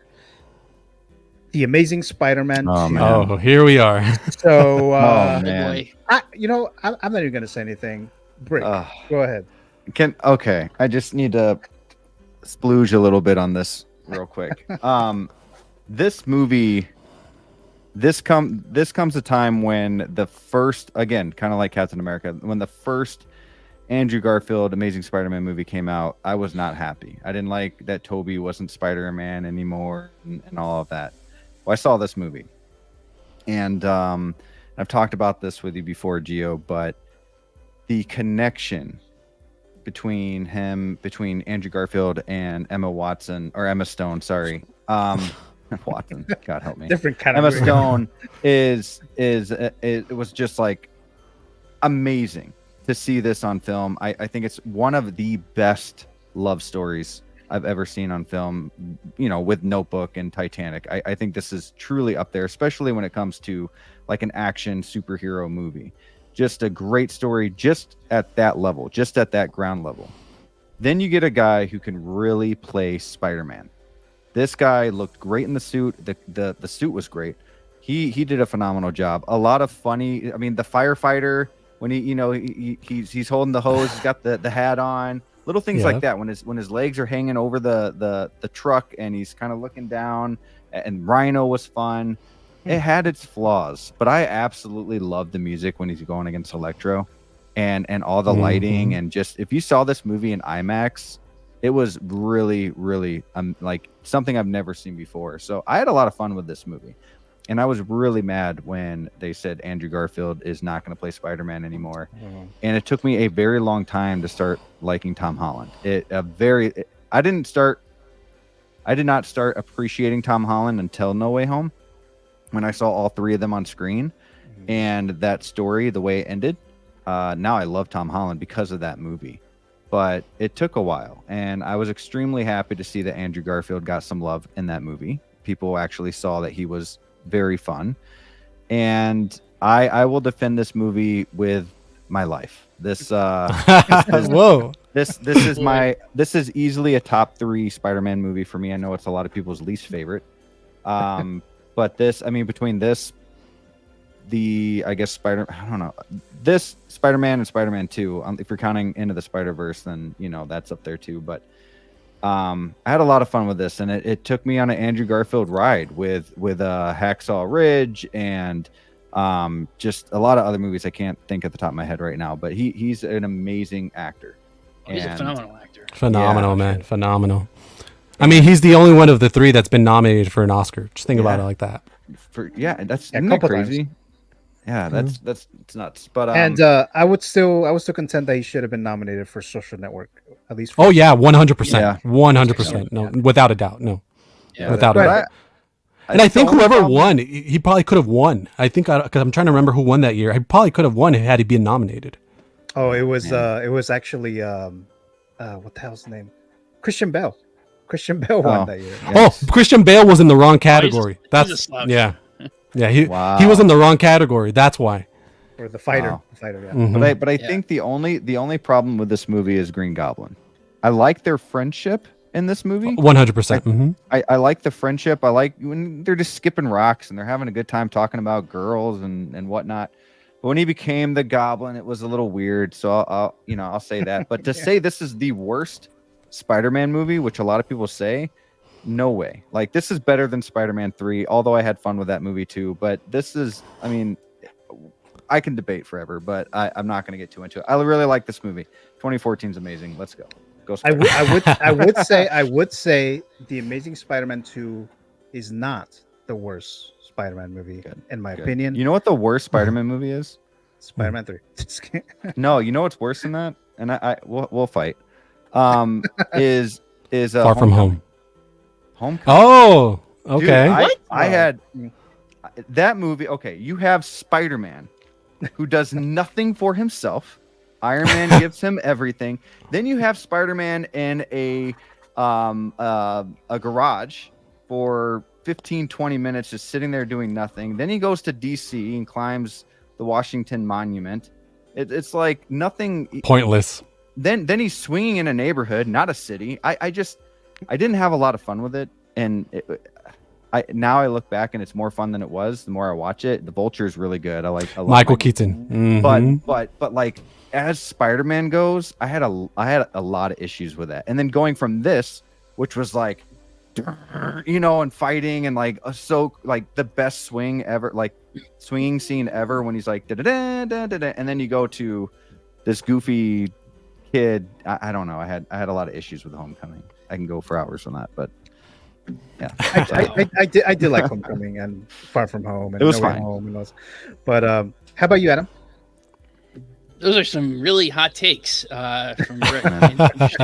I love my Spider-Man. I'm going to be honest. I know I'm a big Spider-Man fan. I don't know if you can see up there. I have No Way Home Spider-Man. Let me move this a little bit there. You can see the No Way Home one, where he's looking on his cell phone, and that's and then I have the Tobey Maguire, the basic one. I didn't get the one with the Sandman, and then I have from Homecoming, where it's from the promo shot. I have it set up, the promo poster. Where he's like, he's having, he's taking a little nap. Music. Yeah, and I That's so awesome. I set that up, and I also, you can't see him, but I have from Infinity War Endgame, his suit from there with my Avengers Endgame Infinity War shelf. I have a Iron fifth one on Spider order, or whatever. the red and blue one from the end of No Way Home. So I'm a big Spider-Man fan. I thought Andrew Garfield's, in my view, and certainly Jamie Foxx's, really Jamie Foxx's Electro was redeemed by No Way Home. I definitely think Jamie Foxx was redeemed by No Way Home. I liked the first Amazing Spider-Man.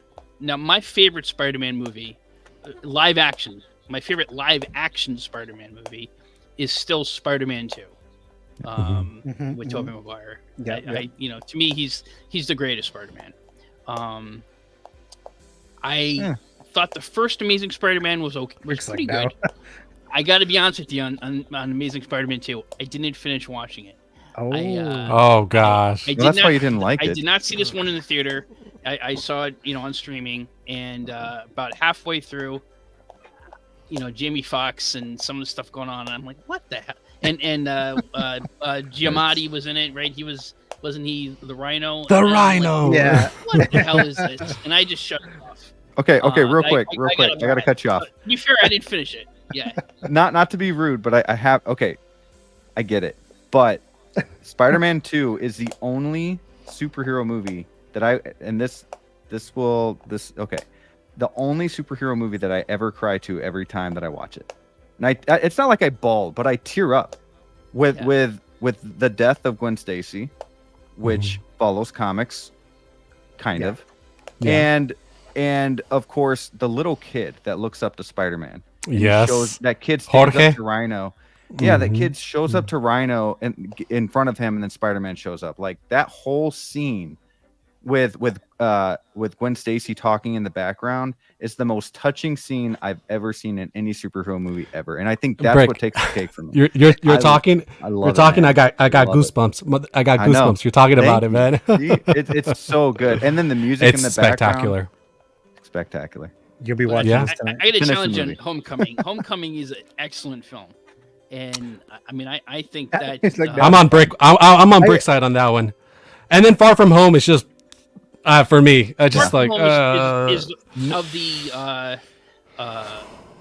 the three Marvel Studios films, No Way Home, not Far From Home. No Way Home is the worst of those three.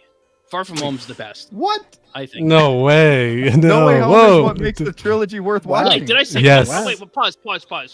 Okay. I jumbled here. You mean Home? No Way Opposite? Home is the best. Oh yeah. Far From Home is the worst. Far From Home. Oh Second yes, one. yes. I can take. Yes. Far From Home is the worst of the three. Yeah. No Way Home, the third one, is the best of the three. In my opinion. Yeah, when the ending of No Way Home, the one with Toby and with Garfield is the best of them. Yeah. Yes. I'm out. Yeah, I'm not a fan of Far From Home. Just in general, I just think it's like. There's so many things that's just kind of like you take them out of New York, and I get that you wanted a change of scenery, something fresh, but it's just like, and it's just like the movie starts off with he's already pining for Michelle, or MJ as they want to call her, MJ, quote unquote, right. And it's just like it's just out of nowhere, and it's just like the last movie she's flipping him off, and they have like this banter, but who said that they liked each other? And then out of nowhere he's like, so hey Ned, that you look like Genki, but Ned, can I have you you can help me? I want to hook up with MJ. Yeah, that's my plan for the whole thing. Who cares about being Spider-Man? It's just like what?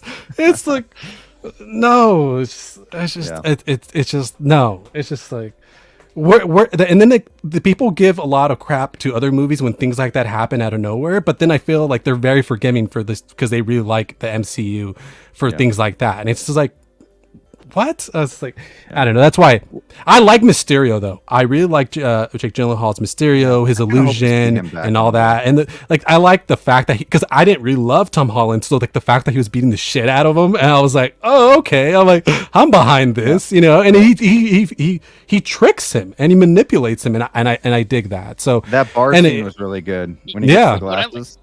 Yeah, what I liked about Mysterio is he was, you know, him and the guys who worked for him they were Stark staffers who were pissed off because they felt unappreciated. Yeah. And so now that Stark is gone, they, you know, are misappropriating technology for their own good, for their own selfish needs. Yeah, I wasn't a They fan. brought back Peter I wasn't, Billingsley, I think. Yeah, I wasn't a fan that the villains were like some kind of connection. They were pissed off at with Tony Stark, basically. yeah, always like that. connections with that. Yeah, Yeah, I didn't Still- like that. But it still but I did surprises like me all that- three of them though. Yeah. Go ahead. It's still surprising me that we've gotten 2 Spider-Man films since Iron Man's died. Every time I think about that, it's like, wow, it's been a while. Man. Yeah. Yeah, but going back to this movie, just to share my thoughts, I also think that this movie gets a lot of hate, but I actually generally enjoy it. I actually went to go rewatch it in theaters. It was in theaters again this week, so I went to go rewatch it with the crowd, and it was fun. I you know, as Brick, as you were mentioning, I see the issues, in particular with the Goblin character, but he was necessary. He was necessary for that reason, for the Gwen storyline, so he needed to be there. I was arguing, and Brick, let me know what you think. I was arguing with a friend about this, and I was like, I feel like you could have, even though I love Jamie Foxx and I love the Electro soundtrack and I love what he does with the character, if you took him out and made the storyline all about Peter discovering his past with his parents and Harry, and that was the movie, maybe perhaps it would have worked better. I don't know. I mean, you getting rid of Jamie Foxx kind of hurts because I really like his performance. I mean, once he turns into Electro, before Electro, I can totally see why the issue would be there, because he's kind of acting like Jim Carrey's Riddler. You know what I mean? He's a little out of the place. You know what I mean? So it seems a little weird. So I could totally see why. But I could get on board with that. I had some fun with Electro though. Like some of those scenes, I can't imagine not being there. You know, but yeah, I could also imagine other scenes being there and maybe a little bit more detail on the Goblin, making him look a little cooler, and focusing that friendship and that bond. The problem is like, also you need to think about it like this. It's like you had such an iconic performance from William Dafoe in the original Spider-Man movies. Right. So, you know, here they actually they kind of push aside Norman, right, with this whole, you know, storyline that he's sick. So they push him aside because they're like, well, we can't really we don't really want to copy what was done before, so let's do something different. Sure. So they give that storyline to Harry, which it's kind of like a ticking clock storyline where he's like, I'm dying and I need to figure out how to save myself before I die, right? Because it's happened to my father and it's going to happen to me. So it's a clicking clock. A lot of people say, well, why does it? And that's kind of, if you think about it, that's how the movie starts. A clicking clock. It's all about that. People are racing against time in that movie, and so a lot of people argue, well, why did he turn so quickly, or he seems out of character, and so on and so forth. That's a great point, because the very beginning when he's rushing to get to his graduation, you know, like the whole movie. You're right. Yeah. I mean, that's what I'm saying. I could break this down for you, man. We can go do this whole thing about this movie. We have a lot of movies to cover, so I'll keep it short. I know. We're at number 2. Yeah, so I'll keep it short. Let me just say here's where I do agree with you guys. This movie is not the worst Spider-Man movie, and I only saw 3/4 of it. The worst Spider-Man movie is Spider-Man 3, and I saw all of that movie. Yeah, that one had a lot of issues, dude. If you can watch the last like 30 minutes, just start from there. I'll give it another shot. Yeah, I mean, I really loved him. Great point, No Calvin. Way Home. Yeah, I really loved him in No Way Home. So yeah, I love every Spider-Man movie. I just have a ranking. That's it. Like even Homecoming is fun to watch. Yeah, you know? there's great parts in all the movies. I mean, if you're a Spider-Man fan, you're gonna find enjoyment in all the films. But I just generally have issues with the newer movies more, because I just feel like, I don't know, it doesn't vibe for me as much. My issue with the original, and then I'll be quiet about Spider-Man. The original trilogy is that Mary Jane has about 3 or 4 boyfriends in every movie, and Peter Parker. I know, it bothers me. Like, dude, move on. Like that, I like know. this, and he's like, if you punch me, I bleed. Like there's a lot of lines that are just like, why is he the goat? I don't get it. Yeah. But I love him. He is he's the corny, but it works because Peter should be that way. I mean, I completely agree. If you watch those movies again, and then she's like, then she victimizes herself. And he's like, oh, you Peter, you're not showing up to my show. But hey, I'm actually dating someone, and he's my fiance. But why aren't you stepping up to the plate? Yeah. Why aren't you doing what you're supposed to be doing? And it's like, and then she's like, she's by married. the She's way, like, kiss me. I'm hanging out with your friend. We're dating, and then I got this jock over here, and now I'm dating an astronaut. Right. And then she gives him shit in Spider-Man 3 for doing the kiss, which he shouldn't have done, right, with Gwen Stacy. But she had done the same thing with the astronaut when she kisses him upside down in the apartment. So it's like, oh, didn't you know that was our kiss? And I was like, dude, you just did that just because no one saw, but you did that. It's like, anyways. Yeah, let me get into the live chat. We're here. Mr. Calvin says, I always have to watch the Times Square scene at Yes. Amazing Spider-Man 2 is on. It's fire. And Yes, I spectacular. need Brick to finish I need to- Wakanda Forever. Shakes my head there. Yeah, I really need to finish that movie. Yeah. So, like I said, I don't think it's the worst Spider-Man movie. When I first saw it, I didn't think it was that bad. It wasn't great. I like that they actually did the Gwen Stacy scene. The death and all that stuff. Spoiler alert, everyone. It's 10 years, but I did like that. But overall, it's not a movie that I want to go and rewatch. Like, this is not the movie that I think of when it's like I want to watch a Spider-Man movie. But the worst one I'll say is Spider-Man 3. There's just fewer things. But anyways, I'm not gonna get into all that right now. But there's a couple here. It says W. Rosselli, do you think someone loves Spider-Man? Let's see here. Okay, so there we go. All right, so let's move on to the next one. One more thing I'll add on this movie. This movie was kind of a victim of the editing process. Is that there's a lot of things that were edited out, removed, cropped, reshot. Yeah. And so it was victim to that. There's a lot of great deleted scenes out there. Mary Jane was in the movie at one point. There was scenes filmed with her. Yep. There was a great little side storyline with her character that was kind of good. She actually briefly appears in a cafe when the car falls down in a small scene with Rhino at the end of the movie. You'll catch a glimpse of her. She's in the movie slightly. But anyway, she was cut out. Felicia Hardy, if the Black Cat is in the movie, played by Jen Erso herself. Yep. Felicity Jones. She was being set up for more things there. So I mean, there's a lot of things. You have the deleted scenes with his dad at the cemetery and all that. So a lot of good stuff. All right. So let's move on to the third movie of 2014 revisited, and that's Godzilla. Oh, gosh. So that's Godzilla. So all right, so I know a lot of people didn't like this movie because there wasn't enough Godzilla. I actually really liked this movie. Bryan Cranston and Aaron Taylor Johnson and Elizabeth Olsen. Yes, and they're like a couple were married in that one, and then they're like brother and sister in MCU. But I know.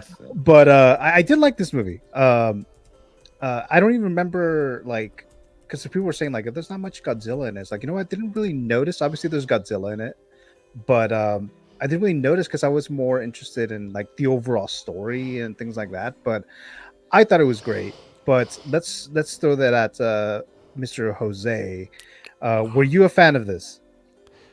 I remember thinking there was a lot of human plot line and not enough Godzilla. That's what I remember. Once it got to Godzilla, I thought it was cool.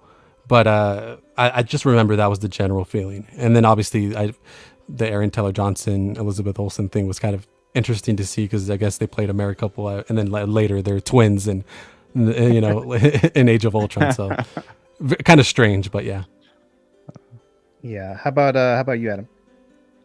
I really like this movie. I saw this in the theater. I liked. I wish Bryan Cranston was in it more. Yeah. I really enjoyed it.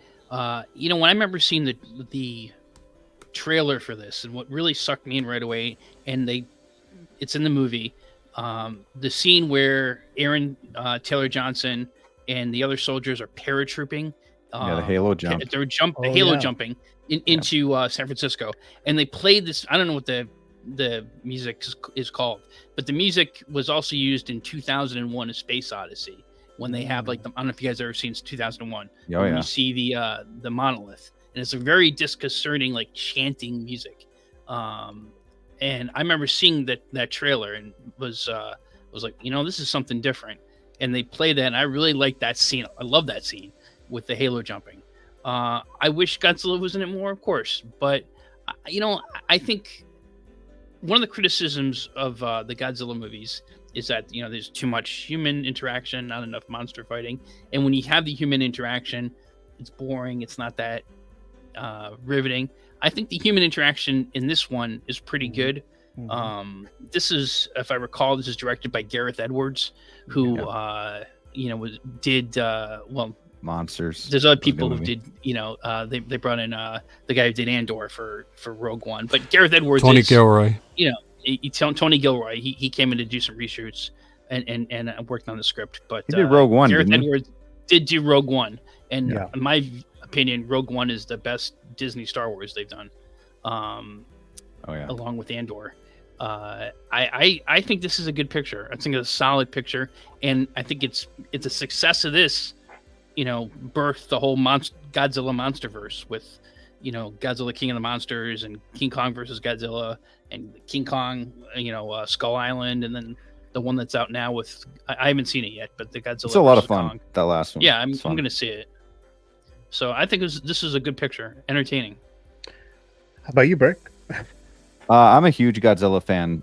So maybe not as much as Spider-Man, but I love my Godzilla. And I like this movie a lot because it focused on the fear of Godzilla, more of a ground level. And I love how no matter where you were in the city, you could see him. They made him ginormous, and I loved that. And it's kind of weird, like in the future movies, he just seems smaller, which he kind of is because he's like standing on a ship and all this stuff fighting King Kong and whatnot. But I love how massive he was in the original here. And the Halo jump, one of the coolest scenes I've seen on IMAX. Just a really good movie. I do wish there was more Bryan Cranston. I love that Aaron Taylor Johnson and Elizabeth Olsen were in this film. I thought, even though it was weird, it was like they did well as a married couple. I thought it was a really good scene. And Johnson and Bryan Cranston, that father-son relationship, kind of like going into their old, where he kind of grew up at, where the science building, whatever it was, what is it? The nuclear reactor. Yeah. That was a lot of fun. There was a lot of good scenes in this, and I do wish there was more Godzilla, but I love that build up. It kind of reminded me of Jaws a little bit, to where he's there, but he's not, what I mean? So until the end. And that build up when he comes on, you see the little dog running with a leash, and like, did the dog survive? Like, what's going on? So just good stuff there. Kind of reminded me of Jurassic Park, The Lost World, with the little, when she's all by the beach, little girls by the beach, and you have the little dinosaurs attacking her. Kind of reminded me of that when the water starts kind of going back and Godzilla's on his way. So the bridge scene, a lot of good stuff. Yeah, we have Calvin says, great discussion, guys. So thank you so much there, Mr. Calvin. All right, let's move on to the next one here. Everyone got a chance to go for this one, right? Godzilla? Yeah. All right, let's move on to the next one. X-Men Days of Future Past. Okay, so I actually did like this movie. I like that they combined, the X-Men from the early 2000s and then the prequel characters here. And I know it's based on the comic, and I don't think it's like really very it's not really adapted well from my understanding of this. But it's not a true adaptation. I wouldn't say not adapted well. I would say it's not the same adaptation. Right. Exactly.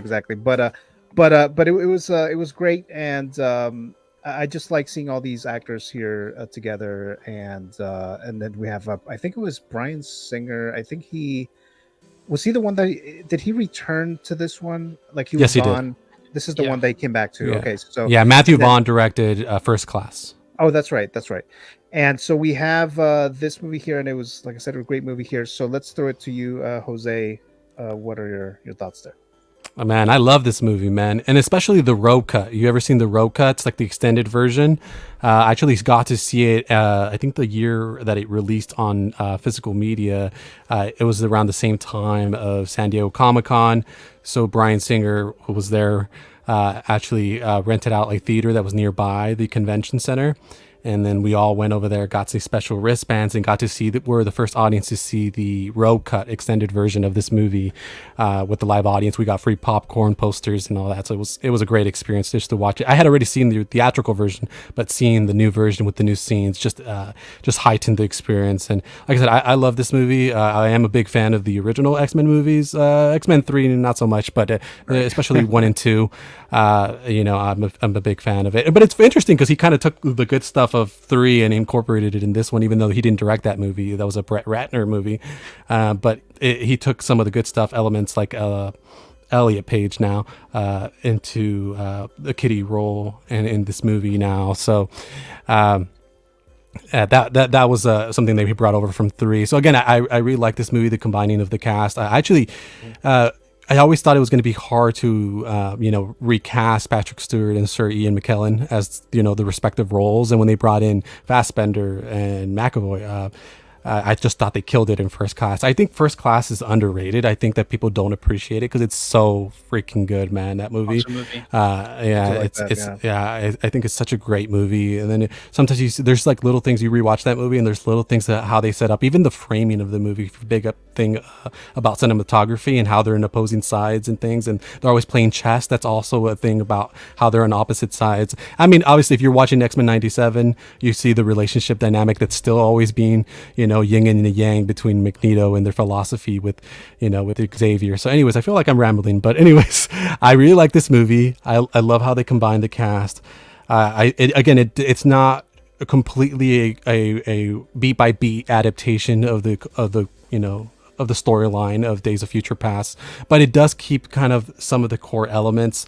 Obviously, with Boulevard Trask, who's played by Peter Dinklage, Tyrion Lannister, and he's phenomenal in this. And he's complex too. Like, there's a scene that he has with Stryker. He's like, "Oh, so you must really hate mutants." He's like, "Actually, I don't." He's like, "I find them fascinating." But it's like he has this whole argument about, he's like, well, we kind of have to protect ourselves because they're going to destroy us, right? And he has this whole argument with the Senate, right, about the budget. He wants to do the Sentinels and so on and so forth. And he's talking about the Homo sapiens and and the Neanderthals and so on and so forth. So I think has a lot more depth than people give it credit. And again, I really like it. It's one of my favorite movies, just in general.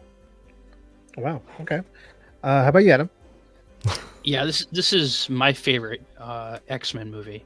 I was just looking when Jose was talking. I recently got the Days of Future Past Wolverine Hot Toys, and Nice. I enjoyed that figure. I know there's some questions when that first came out whether that looked more like Kurt Russell. I can see that too a little bit on that figure, but I like the figure, and this is based on one of my favorite X-Men comic storylines. I think as Jose said, it's not an exact. It's an adaptation. It's not exact, but that's fine. I think bringing in Fassbender and Ian McKellen and Sir Patrick Stewart and all the different actors from both stories, the First Class cast and then X-Men 1, 2, and 3 was a stroke of genius. They kind of did what No Way Home has done before anyone else did in some ways. Yeah.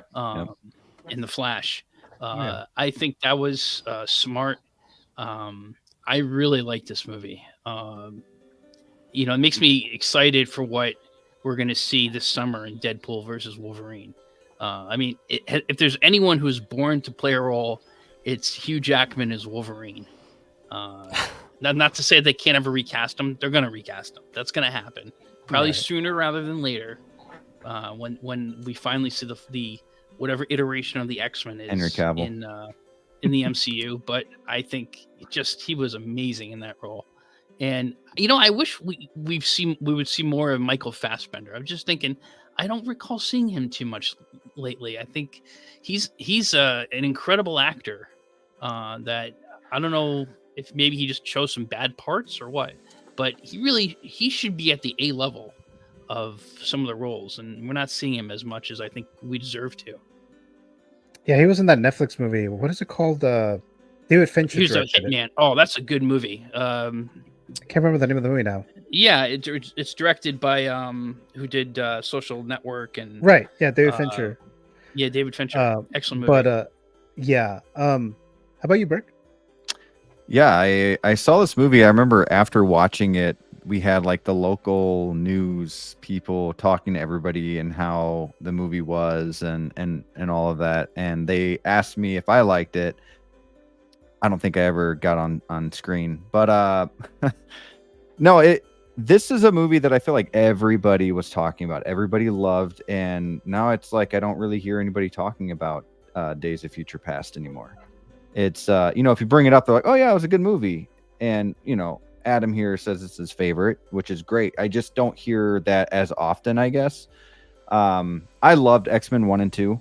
I'm with Jose, not so much 3, and then seeing this movie was a breath of fresh air. Seeing Peter Dinklage and being able to see Hugh Jackman again. It's almost like you never knew when Hugh Jackman was going to have his last film, and then finally Logan came out and you're like, oh, I guess that's it.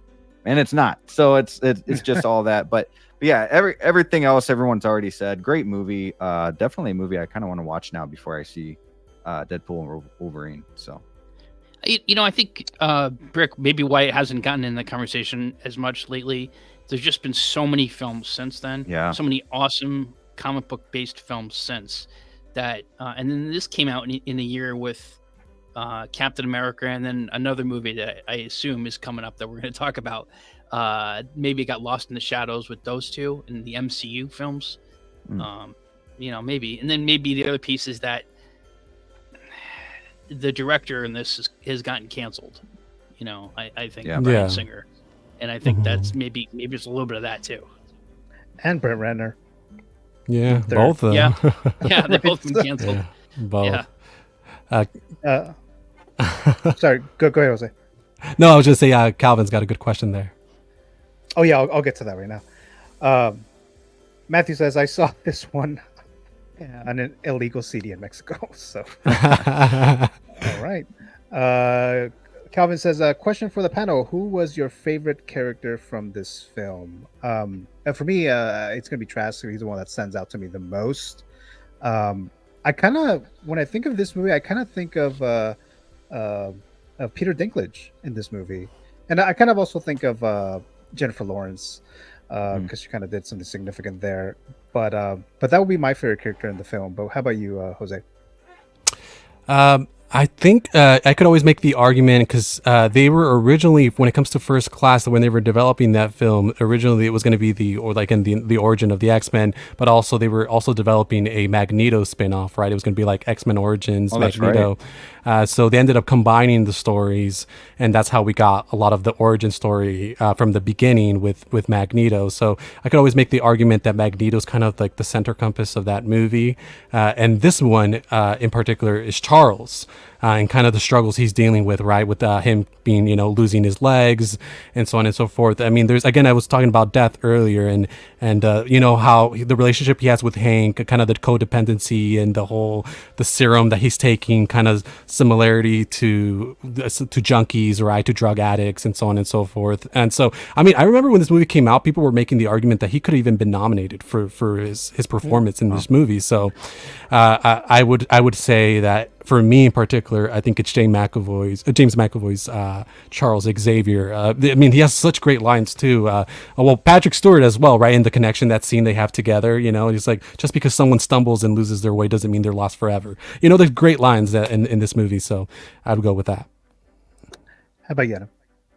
Wolverine for sure. I mean, he's always been one of my favorite characters since I was a kid, and Hugh Jackman is just amazing in him. I'm gonna go Peter Maximoff, man. Quicksilver. It's a lot of fun. Oh yeah, that's right. That's right. Wonderful scene, man. That's such a great that scene. prison break there is amazing. Oh, scene. for sure. Whiplash. All right.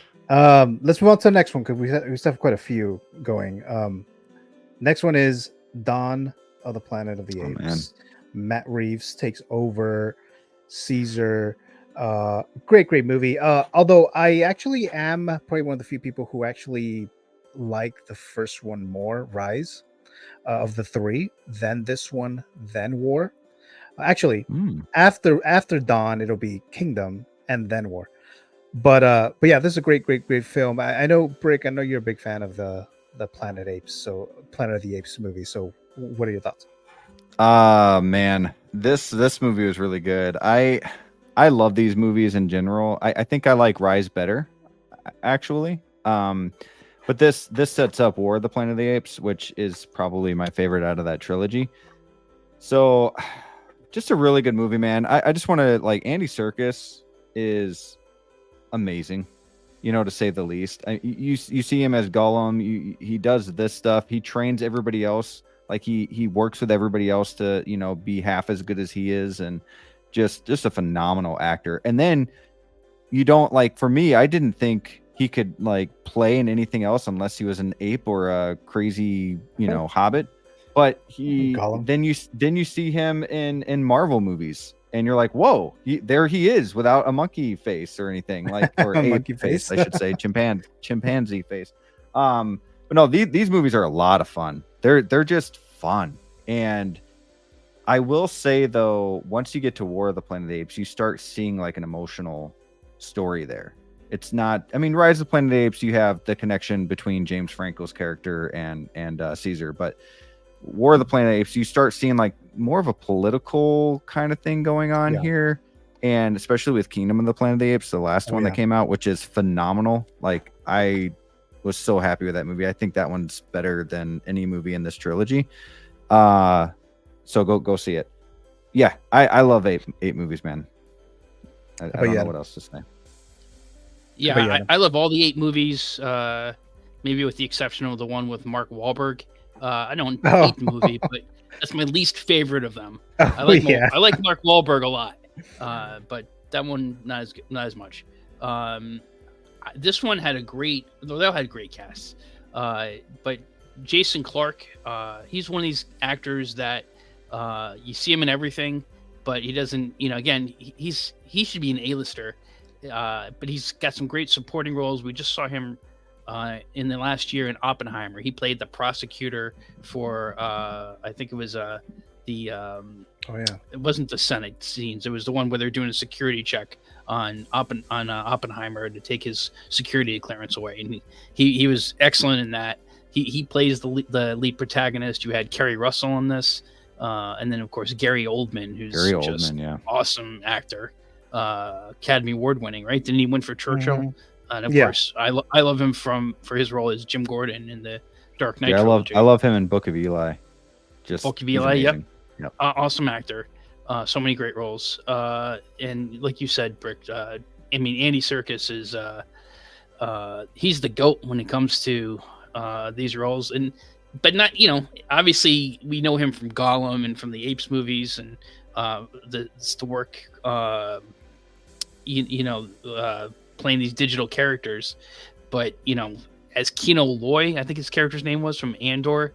Oh my goodness, what a great role that was. And as some other, he was Claw in Black Panther. Oh yeah, yeah. This is an excellent movie. And now he's directing the Gollum movie. I'm sorry, Andy Serkis. But Jose, your thoughts? I really like this movie too. I think I might like Rise as well. I need to revisit all the films, because I that's one of the reasons I haven't gone on to seeing the new one, is because I said I was going to revisit all the movies.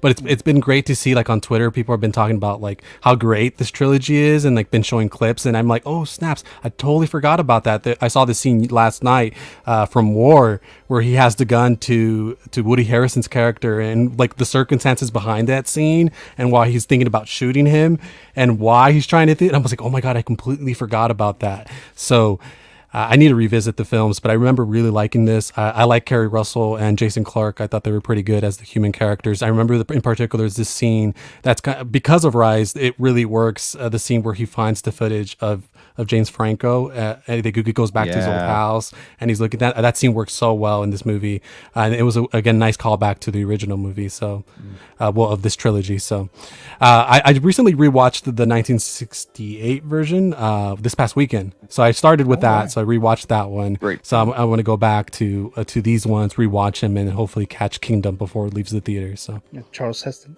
And real quick, Koba is Oh, yeah. one of the coolest villains. Like that, he's badass. I Yeah. love Koba. Koba. Let's see here. This might be one of the most successful franchises, and if you think, going back to '68 with the Charlton Heston original Planet of the Apes, and then the films they had, in the '60s Yeah. and '70s, and there was a TV show Planet of the Apes in the '70s and a cartoon series. I remember when I was a kid, they had like the reruns of the '70s TV show that they used to play, and I'd watch those. Oh yeah. This has been, and then the reboots they had with, and then these, and in the Mark Wahlberg one, and then the new series.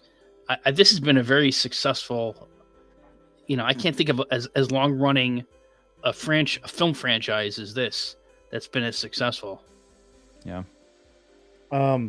We have Calvin says, thanks guys, all dope choices regarding the favorite character in X-Men Days of Future Past. And they were suddenly saying, bye all, I have to go. It's been great as usual. Thanks so much for dropping by, as long as you did, Debbie. Thank you so very much. And then you're saying bye to Debbie there.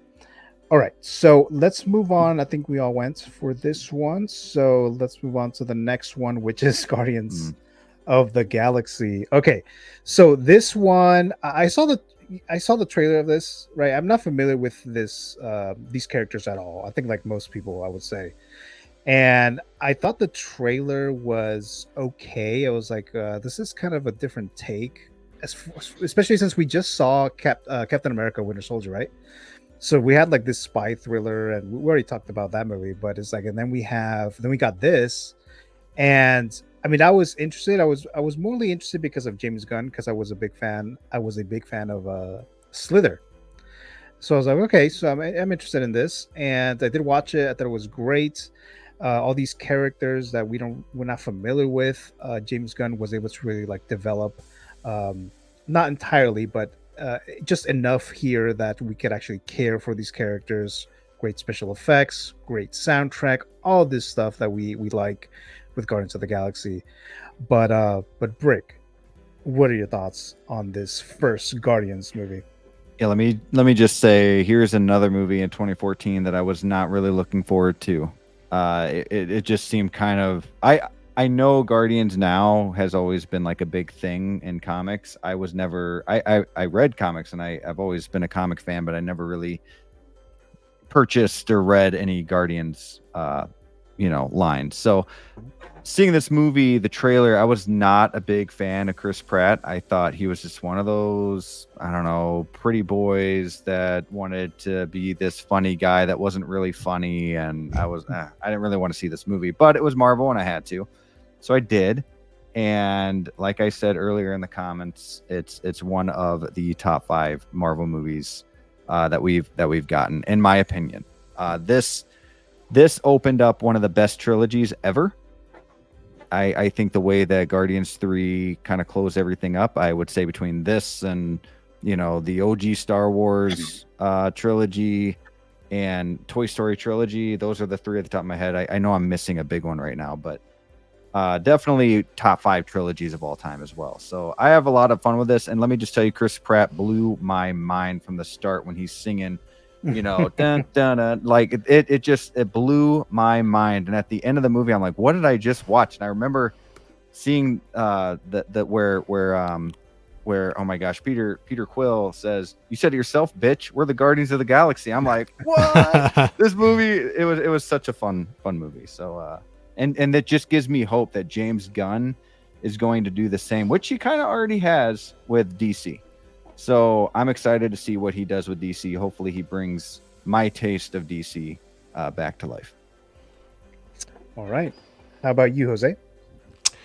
Yeah, I kind of echo some of the same feelings. I wasn't very familiar with the comics, with the Guardians of the Galaxy. I didn't know anything about the characters at all. The only character I knew was Thanos when he briefly appears. I didn't know anybody else, so I kind of just went in to kind of just see what it was all about. And again, same thing. I was like from the beginning with the score and the soundtrack, and the needle drops or whatever you want to call them, right? I was really on board, and I loved the dynamic and the friendship and the found family aspect of this movie. Was something I really appreciated. So again, the whole in terms of like top trilogies, I think it's definitely up there. But this original movie definitely started it all, and I loved all the characters. I mean, Rocket, it was one of my favorite characters, Rocket, from the beginning. And then obviously seeing how his storyline is basically kind of the center compass of the whole movies. I mean, of the whole trilogy in a way. So I really love that aspect. They're all great actors. Even Vin Diesel with his "I am Groot," even that works, right? And Bradley Cooper's voice obviously brings to life Rocket, and Chris Pratt's good, and then obviously Zoe Saldana is amazing as Gamora. So yeah, I love this. I love this movie, man. How about you, Adam? I think it's a testament to how strong the MCU has been, and certainly in the Infinity Saga, that there's so many, one banger after another. I've been a lifelong comic fan. I think anyone who's, and I was familiar with a little bit with Rocket Raccoon, but anyone who says, "Oh yeah, I know all these characters in the Guardians of the Galaxies," maybe there's a couple people, but anyone prior to this movie coming out, anyone who says they're really familiar with it is probably full of shit, because no one knew who these characters were. And that's a testament to James Gunn and Marvel, that the cojones they had to take these obscure characters and make a compelling, entertaining, moving film that was such a success. And really, this trilogy, as Brick said, this is probably, I don't know if it's my favorite trilogy of the MCU. It's one of my favorite trilogies of the MCU. And the story of Rocket, that you find out it's really Rocket's story all along, as Jose said. When I think about this movie, I think this is the first movie that I took my daughter to see. And I remember her loving this movie. And of course, as Jose said, the needle drops in this. I have all these songs on from the entire trilogy on my phone, and I'm in the car, and anytime any of these songs comes on, I just smile. I think of this movie, and just what an amazing series of films. And I think in some ways this is like the heart and soul of the MCU, or is Guardians of the Galaxy, and that how they were able to take these characters and intermix them, in Infinity War and Endgame with the Avengers, the Earth-based heroes. I think they did an amazing job. But it started with this film. That scene, Brick, where Chris Pratt says, where Star-Lord says, we're the Guardians of the Galaxy, bitch. Oh, such a great scene there. I love it. Yeah. And another MVP in this film, I think, in the first two films, really, the guy who plays Merle in Walking Dead, Michael Rooker, as Yondu. Oh yeah. What a great! I wish I had that figure, but that's same. That's a Grail figure, as an aside, that I'd love to get. But that's I have other than Yondu, I have the entire Guardians crew, Hot Toys figures, and I'm looking forward to that Mantis. I'm on wait list for that. Okay. Let's see here. I think we're all caught up with the live chat. Any other thoughts before we move on to the next one? Okay, so let's move on to Gone Girl, David Fincher's awesome drama, a thriller, psychological thriller. Whenever I watch a David Fincher movie, it just kind of feels like people took their time in making this movie. and this is definitely one of them. And this is based on a book, I believe. No, a Yep. novel. Yeah. I didn't read it, but it's a great solid movie, and I think it got the actress an Oscar nomination for this. And I'm gonna throw this to you, Jose. Did you? I'm sure you watched this, but what are your thoughts on it? Yes. Oh man, it's such a good movie, man. But it seriously fucks with your head, man. It's crazy, and then you kind of makes you not trust women because the stuff that they do. Wow. I mean, you know what I mean. I mean, you can't trust men either. Too, we have our faults too. I don't want to make this whole gender thing, but I mean, what she does, and it's just insane, man. It's like wow. I mean, just to call out Neil Patrick Harris, his character in that scene with her, and Oh, I mean, man. you know what I'm talking about. If you've seen the movie, you know. Oh gosh, yeah. So I mean, it's tough. It's a tough watch. And the whole accusations, and it's so interesting. It kind of captivates you from the beginning, and kind of takes you on this ride. It's this insane ride. So yeah, man, I definitely need to. It's another movie I need to revisit. It's been 10 years. It's crazy. I remember watching in the theaters, and I remember the whole crowd was like, when that, you know, when, like, Right. so it's like, so yeah, for sure. I definitely need to revisit it. Yeah, I was thinking like, well, did he do it, or maybe he didn't? You know, it's kind of like you just like back and forth with this movie, and then you find out what happens, and I was like, oh shit, okay. Adam, your thoughts? Yeah, this is well. First, you got my guy Ben Affleck here. I live in New York, but I lived in Massachusetts for a while. My wife's in the Boston area, so you know, and anytime the Boston guys, I love them. And there, you know, there was lately when I think about this, there's actually a Netflix documentary I recently saw. I guess there's like a real life version of this. Oh yeah, I saw that trailer. That's crazy. I haven't seen it, but yeah. Yeah. This was. There's a lot of twists in this that you don't see coming. One of the top dramas from that year. Yeah. How about you, Brick? Yeah, I went in to the movie theater seeing this with my friends back in the day and in 2014, not knowing anything about this movie. I never saw the trailer, anything. We just went, and they were really wanting to see it, and I had no idea what it was about. And so every second kind of blew my mind. Like, what am I watching? What is going on? And definitely a shocker. I don't think there's a movie like it. So I had a lot of fun with this. And anytime somebody talks to me about movies that aren't really big movie people, I bring up Gone Girl. Like, have you seen Gone Girl? It's a really like a movie that, you know, I think you would really like. It's kind of crazy. Yeah, such a great movie. 2014, man, so far. Whew. Oh yeah. Oh yeah. Let's go. Oh, actually, Calvin says here, after watching this movie, you better have your game tight if you're gonna mess around. This movie was a hell of a ride. So Yep. yeah. Yep. Yeah, definitely. Yep. And actually, Calvin said something earlier too. He says, talking about the Guardians.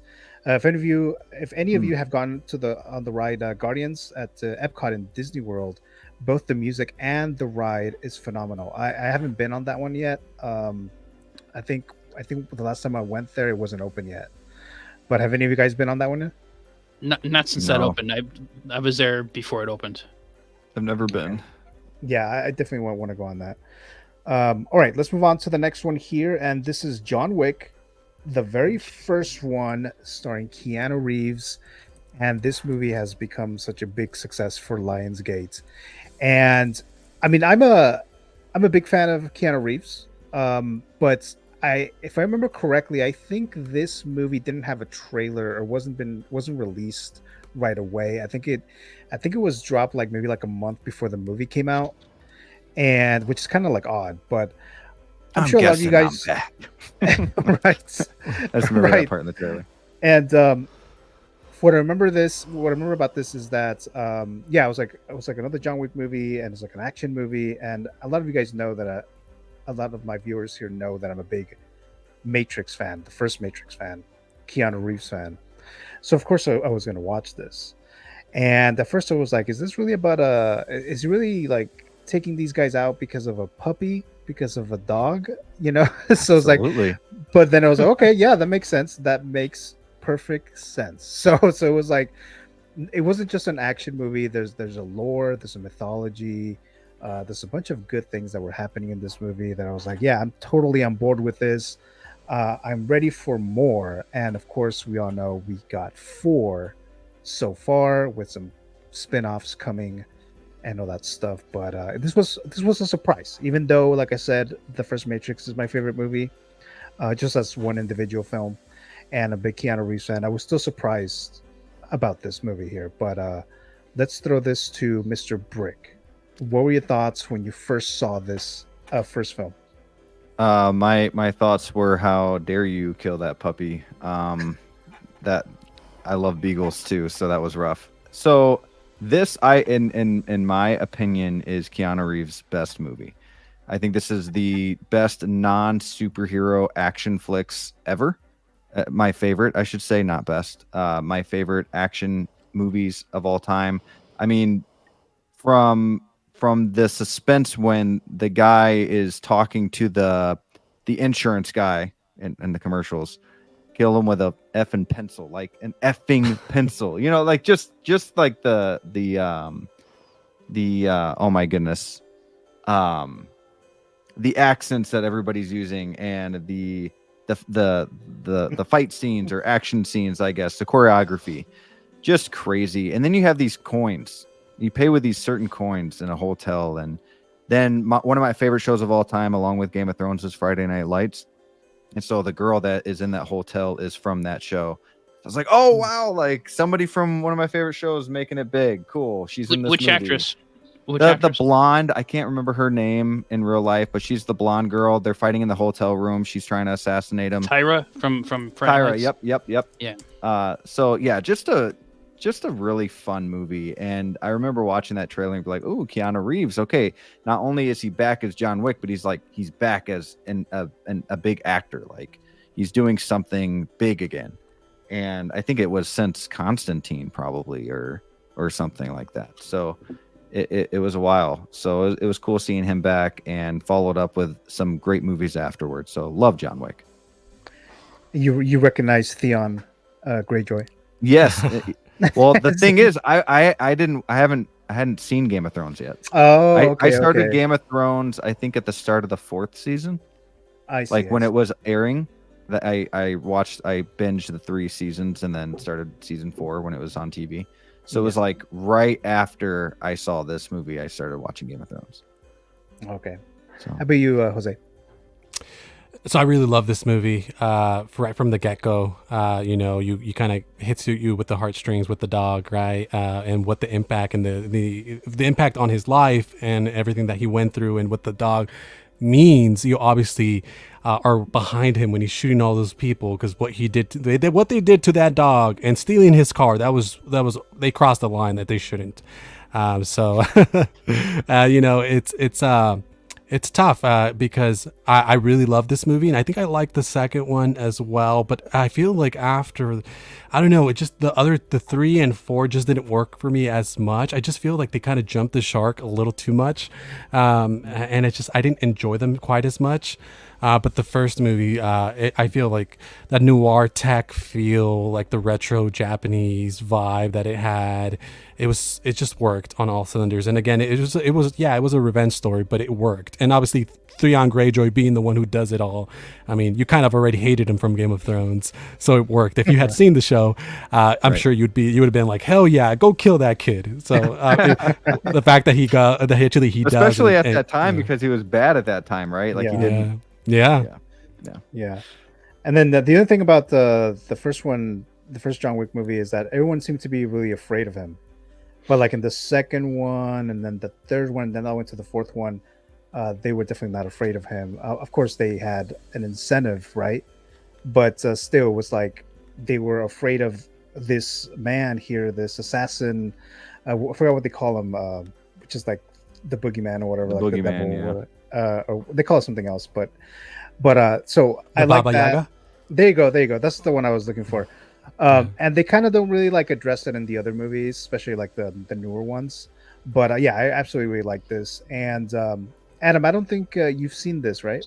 So before I address that, Okay. Brick, I totally agree with you. Friday Night Lights, an incredible show, Dude, really great. underrated. One of my Very. favorites. Totally agree. Okay, here's my geek card. I'm Oh. turning in, I'm signing it, and I'm sending it Oh. over to Giovanni because I have never seen John Wick or any of the John Wick movies. Oh. And now here's why. One, I'm a big animal. Jose guy, left. and we lost Jose. We're losing viewers. I have 3 dogs. I love animals, and so when I heard about the dog, I thought we lost you. When I learned about the dog, I'm like, oh, I don't know if can I sit through that? Is that going to really bother me? I mean, and like Guardians 3, that was really tough. So some of those scenes there with Rocket. But beyond that, I really like Joe. I love the first Matrix movie. I did not, and I saw all the sequels, including the most recent one. I did not like the sequels, and and there was a few other movies that I saw, and I liked Keanu Reeves, but there were a few other movies at the time that I saw that I kind of got burned on. I felt like with Keanu Reeves, so I was hesitant for a long time to see John Wick, and I know people say it's great. You got to see it. You got to see it. At some point, I will check it out. But Yes. I have not seen them. Yes. Yeah, it is a sad scene, honestly. It's quick, but it's sad. Yeah. Yeah. But just for the record, the first Matrix individual film is my favorite film. As the second one, the third one, nowhere near as good. I understand that. I love the first Matrix. Yeah. Yes, Yeah, definitely. Classic, man. And then as a franchise, Star Wars, but just one individual, The Matrix. But actually, let me go into this one right here. Calvin says, classic life lesson movie. Fuck around and find out. That's Adam So- right there. You fuck with Yeah. one of his dogs, he's going after you like John Wick. Yeah, yeah. But Adam, yeah, definitely check out the first one if you don't like the first one. Yeah, and the action is insane, and it continues with part 2. That's what I'm saying. I like part 2, but once it got to part 3, like I remember part 3 was just all action. Like, what's the storyline here? It's just Right, him. right. Yeah. And I get I it. get He was that. on the run and all that, but it's like okay. And then like the fourth one, I was like, come on, like that stair scene and all that. I haven't I seen just the felt first like it one was so ridiculous. I'm like, he became a video game character. You know what I mean? Like, it was just too much. It's like, What happens in the sequels? They kill another one of his dogs, or is just they find yet. No, out? Find they out. start going after him because of something that happens in the first one Okay. Yeah. at the end. All right. Well, I'll watch it. Yes, definitely do that. Let's see. I got another comment here. My man, Moose. All right. Oh wait, actually, Friday Lights is a show really that good. Yes. I've Yeah. seen the movie Yeah, countless times. Great sports movie. Yeah, I saw the movie. I Dude, never watched the series. If you I've like seen the the movie movie, too. if you like the movie, show is a million times better.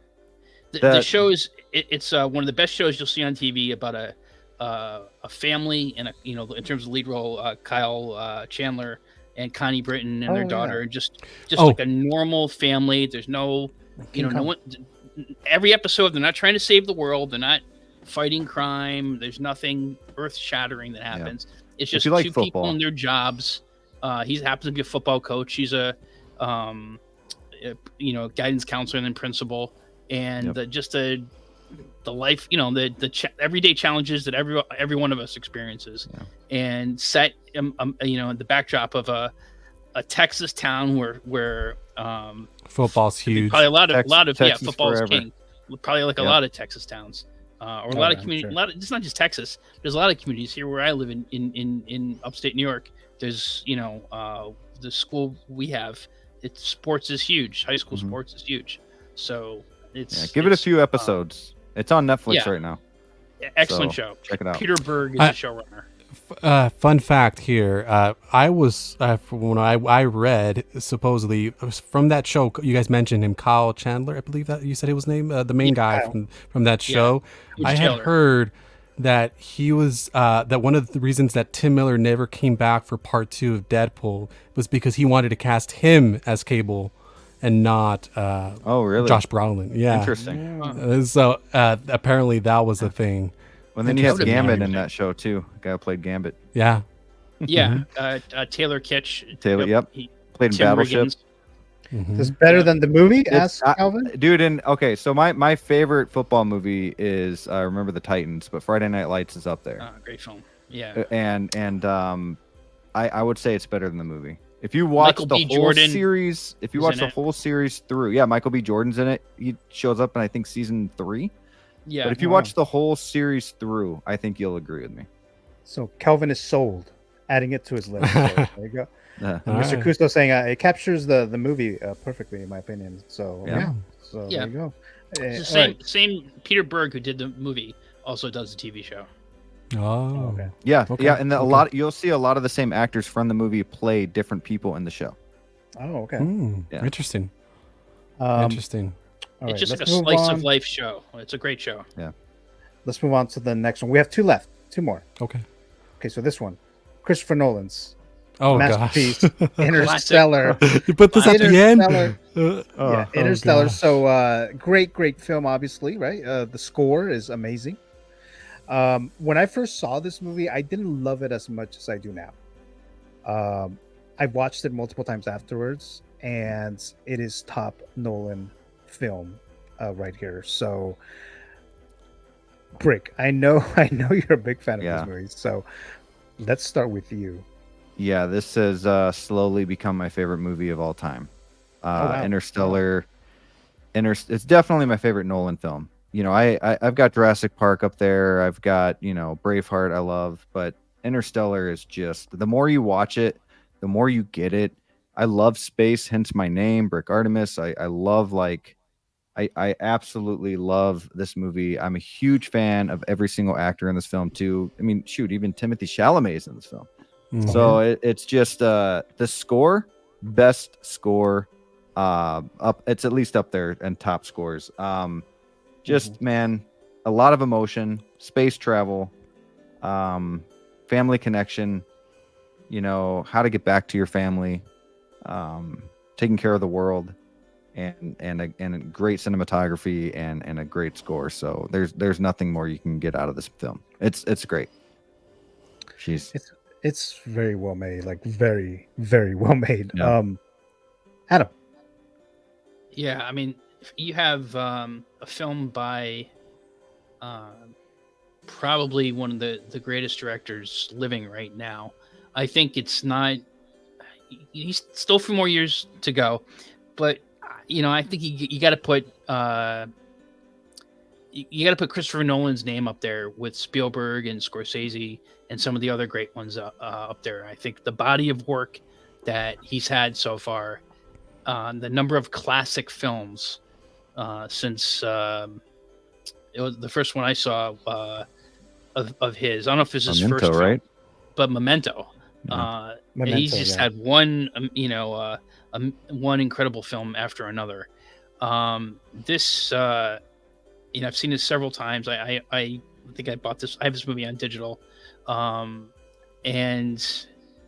just what an incredible movie. I actually just as an aside here, this afternoon, maybe because they picked up something on my news feed that we were talking. Uh-oh. I had to think by mistake. Okay. there is I read a Screen Rant article today that this film says like Interstellar may be bleaker than you think, because they talk about how there's no animals that you ever see in this, and that the only crop is corn, and so that humanity's really on its last legs then. Mhm. So I just thought check that out. I think there's parts of this movie that maybe tear up when I see Matthew McConaughey's trying to talk to Jessica Chastain, his daughter, and Yeah. man, what an incredible movie. Powerful scene, man. This is great. Oh, yeah. Even Matt Damon, he shows up and you find out that he's gone nuts, and he's homicidal. You also have Casey Affleck. I mean, wow. Michael Caine. who's a regular in Nolan's films. It's a lot of fantastic Oscar score. Hans Zimmer did the score, right? Yeah, fantastic score. Mhm.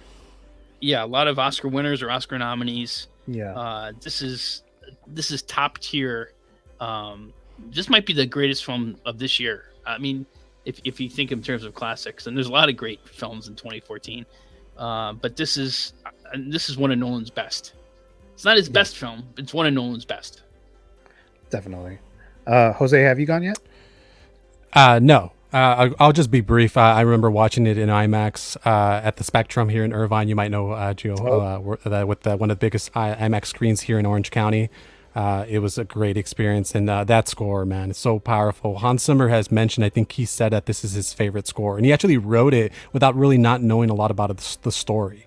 I think Nolan just kind of gave him like a brief like summary or a poem, I think he said, about the movie. So he kind of just wrote this blind, and he considers it his favorite score. So, and it's just like you hear it and it just fits so well with the aesthetic and the atmosphere and everything that's happening in this movie. So incredible. I'm a huge fan of that scene that you guys, Adam, that you were mentioning in particular with obviously the scene that he's looking back on all the years that he missed, right? And the if you actually notice that scene where they're in the water in that one planet, and like every 10 minutes or whatever it's like another year or whatever it is, and you had kind of the score, the way he wrote it, it's like there's every time it's a year you hear like a click, right? Yep. Yeah. And it's like so crazy, cool. Man, how he did things like that. And and when he's watching those tapes from his kids, and he finally, they grow up, and grandpa died and so on and so forth, and it's just hitting you. It's become a meme in a way now, but it's incredible. Jessica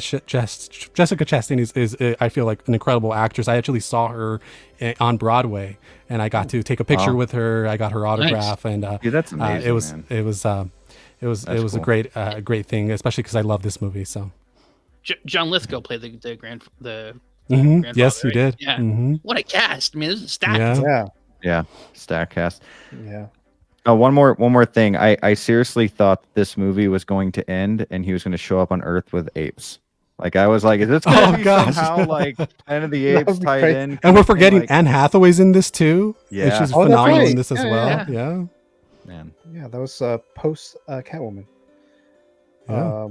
So we have Mr. Crusoe saying, I have Interstellar on a USB labeled power outage movie. So nice. Oh, man. Yeah. Let's see. So Moose, Mrs. Kelvin in real life. So there you go. I pre-ordered the third-party 2-pack for Interstellar, not the real expensive one. Hold on. Stop the press. There's a third-party 1/6 scale. Yes. Yeah. There's a cheaper one, and there's a really a custom one that was also that one was really, really expensive, but there's also a third party version. Oh, it's pre-ordered now? Or I have to show. Yeah, I think you can find it. Yeah. Yeah. And here's right. the thing I was mentioning here. Oh, dude, sweet. That's nice. so cool. Oh, nice. Yeah. Awesome. And where was that, Jose? That was on Broadway. She had a play last summer in New York. Dude, I love Broadway. Okay. And actually, I saw Dunkirk at the Irvine Spectrum, Jose, in IMAX. Yes, it's a great theater, man. Yeah. Nolan has actually gone to that theater. He actually was there for. Has he really? Wow. Yeah, he's gone there. I think when they did because they kind of revamped that theater and they modernized it even more, he's a big proponent for movie theater experience and IMAX and all that. So he was there. I don't remember for what movie, but he was there recently. Pretty cool. All right. So Calvin says, likewise, Moose Stream, you motherfucker, you, and my Boston voice. Hey Moose, you remember when I went to go park the car? Oh yeah. I did hear. Man, his accent is infectious, man. I was around him a little too much, and then I was talking in that accent, man. It just happens. Yeah, I remember hearing him he said something about a car. It was the car or something like that. I was like, oh, okay. Yeah. Moose is from Boston. Mm-hmm. Yes, he is, and he's got a great accent, man. Yeah. All right, so let's move on to the last one. And all right, so I don't know. I don't know what you guys are gonna think about this, but it's Big Hero 6. Ooh. So I don't know if you guys have seen this, but oh yeah. I thought this was a great animated Disney movie that is not Pixar, right? So I thought it was really, really good, and I think they're doing like I think they did something at California Adventure, I believe. So this got like very popular, and I think it won Best Animated Feature Oscar as well. But did you, Jose? Did you watch this? Confession, I have not seen the movie, but I've gone to California Adventure and I've seen the redesign. So I think it's really cool. But I need to watch the movie. Yeah, my nephews have seen it. So I've seen like clips and sometimes they're watching it. So I've seen clips, but I haven't seen the whole movie. So I got to go back. Yeah, it's a very good movie. I really liked it. And how about you, Adam? Love this movie. I took my daughter to see it when it came out in the theater. We really liked it a lot. With Baymax, really entertaining film. Is this the last one? Yeah. Mm-hmm. I just wanted real quick here. Two other animated films that I think also are worthy of consideration. Looking at a great year. This movie up there, How to Train Your Dragon Part 2. If you guys haven't seen any of the How to Train Your Dragons, well worth seeing. It's my daughter's favorite movies, and they're making a live action version of it with the makers of the animated. Well worth checking out. And lastly, I believe this is the 10th anniversary of the Lego Movie. And, yes. That movie. I don't know if you're planning to talk about that, but that movie, we saw that in the theater. That blew me away because my expectations on that were pretty low. I just like, all right, I'll take my daughter to go see a movie, and what they did in that movie, just amazing. And in particular, the last act, where all of a sudden, you're pulled into the real world, and President Business is, the father of this kid who's playing with the Legos. How they made, I never thought, a movie, a commercial. I thought it was just gonna be a movie. It was a commercial for Legos, and they made that into a poignant family story. And I really think that's an incredible picture. So that's another Chris Pratt film. Big Hero 6. Well worth your time if you haven't seen it. I actually haven't seen the Lego Movie. That's why I didn't include it here. I saw the Batman. Everything is Lego awesome. I've heard of that. Did you see Barbie? Yeah. Okay, then you saw Lego Movie, because Barbie basically was heavily influenced by Lego Movie. Oh, okay. Without question. They took the Even Lego Will Movie Ferrell. and they just added a couple. They just said patriarchy 30 times, and that's it. They even took Will Ferrell. He's essentially playing the same role in Barbie that he plays in as President Business in Lego Movie. Oh wow, I didn't think about that, but that's true. Yeah. Okay. Yeah. I'm not throwing shade on Barbie. I like that movie. I'm just saying that's it seems to be very heavily influenced by Lego Movie. Okay. Everyone got a chance to go on this one, right? Big Hero 6. I have not yet. Oh, there you go, Brett. Go ahead. I actually was not a fan of the movie when it first came out, but now that I have kids and they love it, I grew to love this movie too. So very cool. It's actually also one of my favorite levels on Kingdom Hearts 3. I'm a huge Kingdom Hearts video game fan, so a lot of fun with this level. But yeah, what is it, San Fran, Tokyo, or something like that? But yeah, 2014, man, it's crazy. You had the Equalizer, Fury, Whiplash, Ninja Turtles. That's right.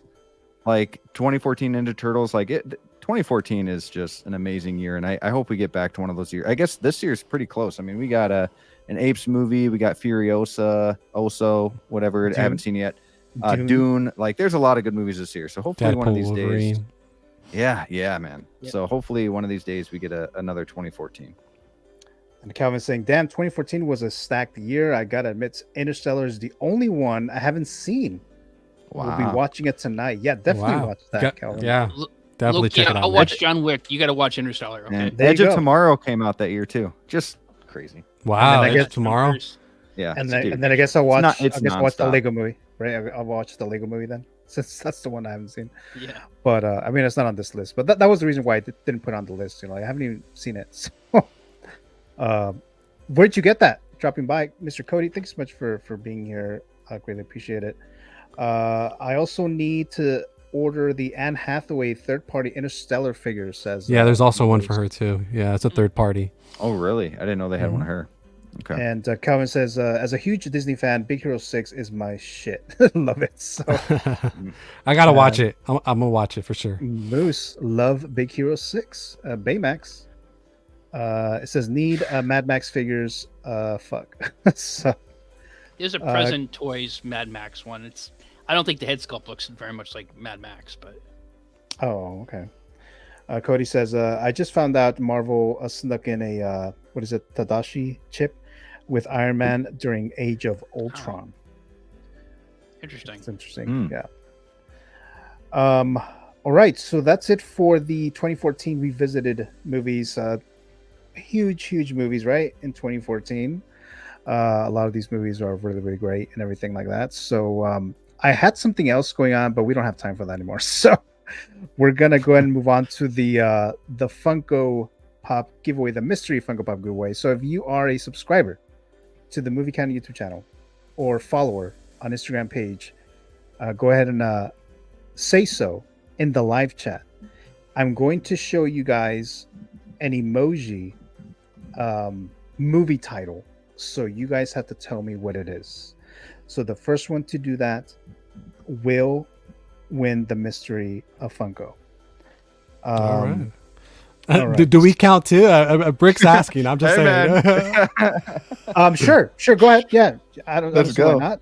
So you guys count now. It'll be in the live chat. So if you know it, don't say it in there. Okay, You know? yeah, for sure. All For right. sure. So and then just full disclosure here. So they don't know what it is. Actually, I'll stay out. I'll stay out. I'll let let's the see chat here. share one. Let's see. So we have.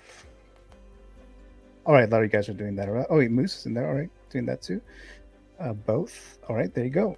All right, so we have enough here to do that. So the actual giveaway, the image, for some reason it's gone, but I'll show you the emoji here. All right, so whoever does this first, okay? Here you go.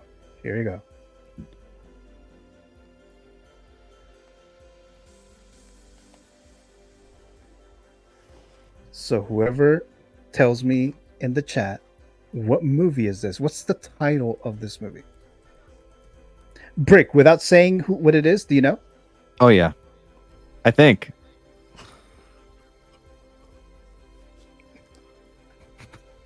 Okay, so I won't show anything yet in the I stream. like that you're quite playing, yet. man. That is not correct. I know. I wrote it and I was like, oh wait, that's the wrong movie. And I know what it is now, but I mean, I don't know. Maybe I should not. There Maybe it I should let is. them. There it Yeah. is. Hocus Pocus.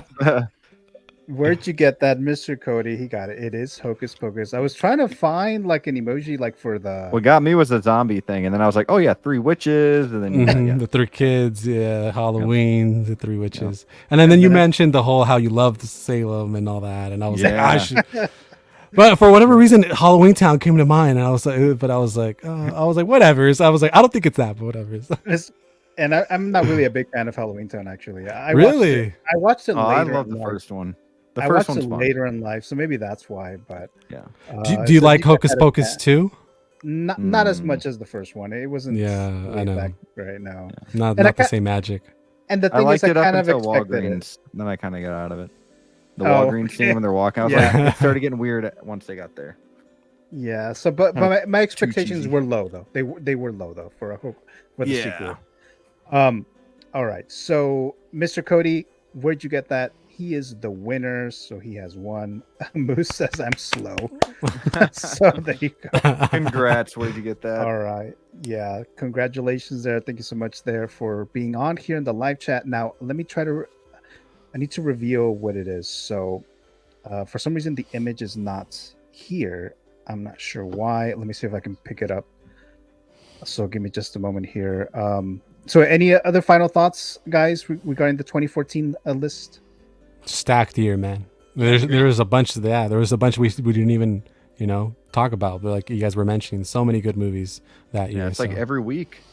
Every week you go to the theater, you found something. Yeah, I think at one point, Amazing Spider-Man 2, Days of Future Past, and Guardians were in theaters at the same time. So if you think about That's it, like crazy. the marquee, all of them were at the same time.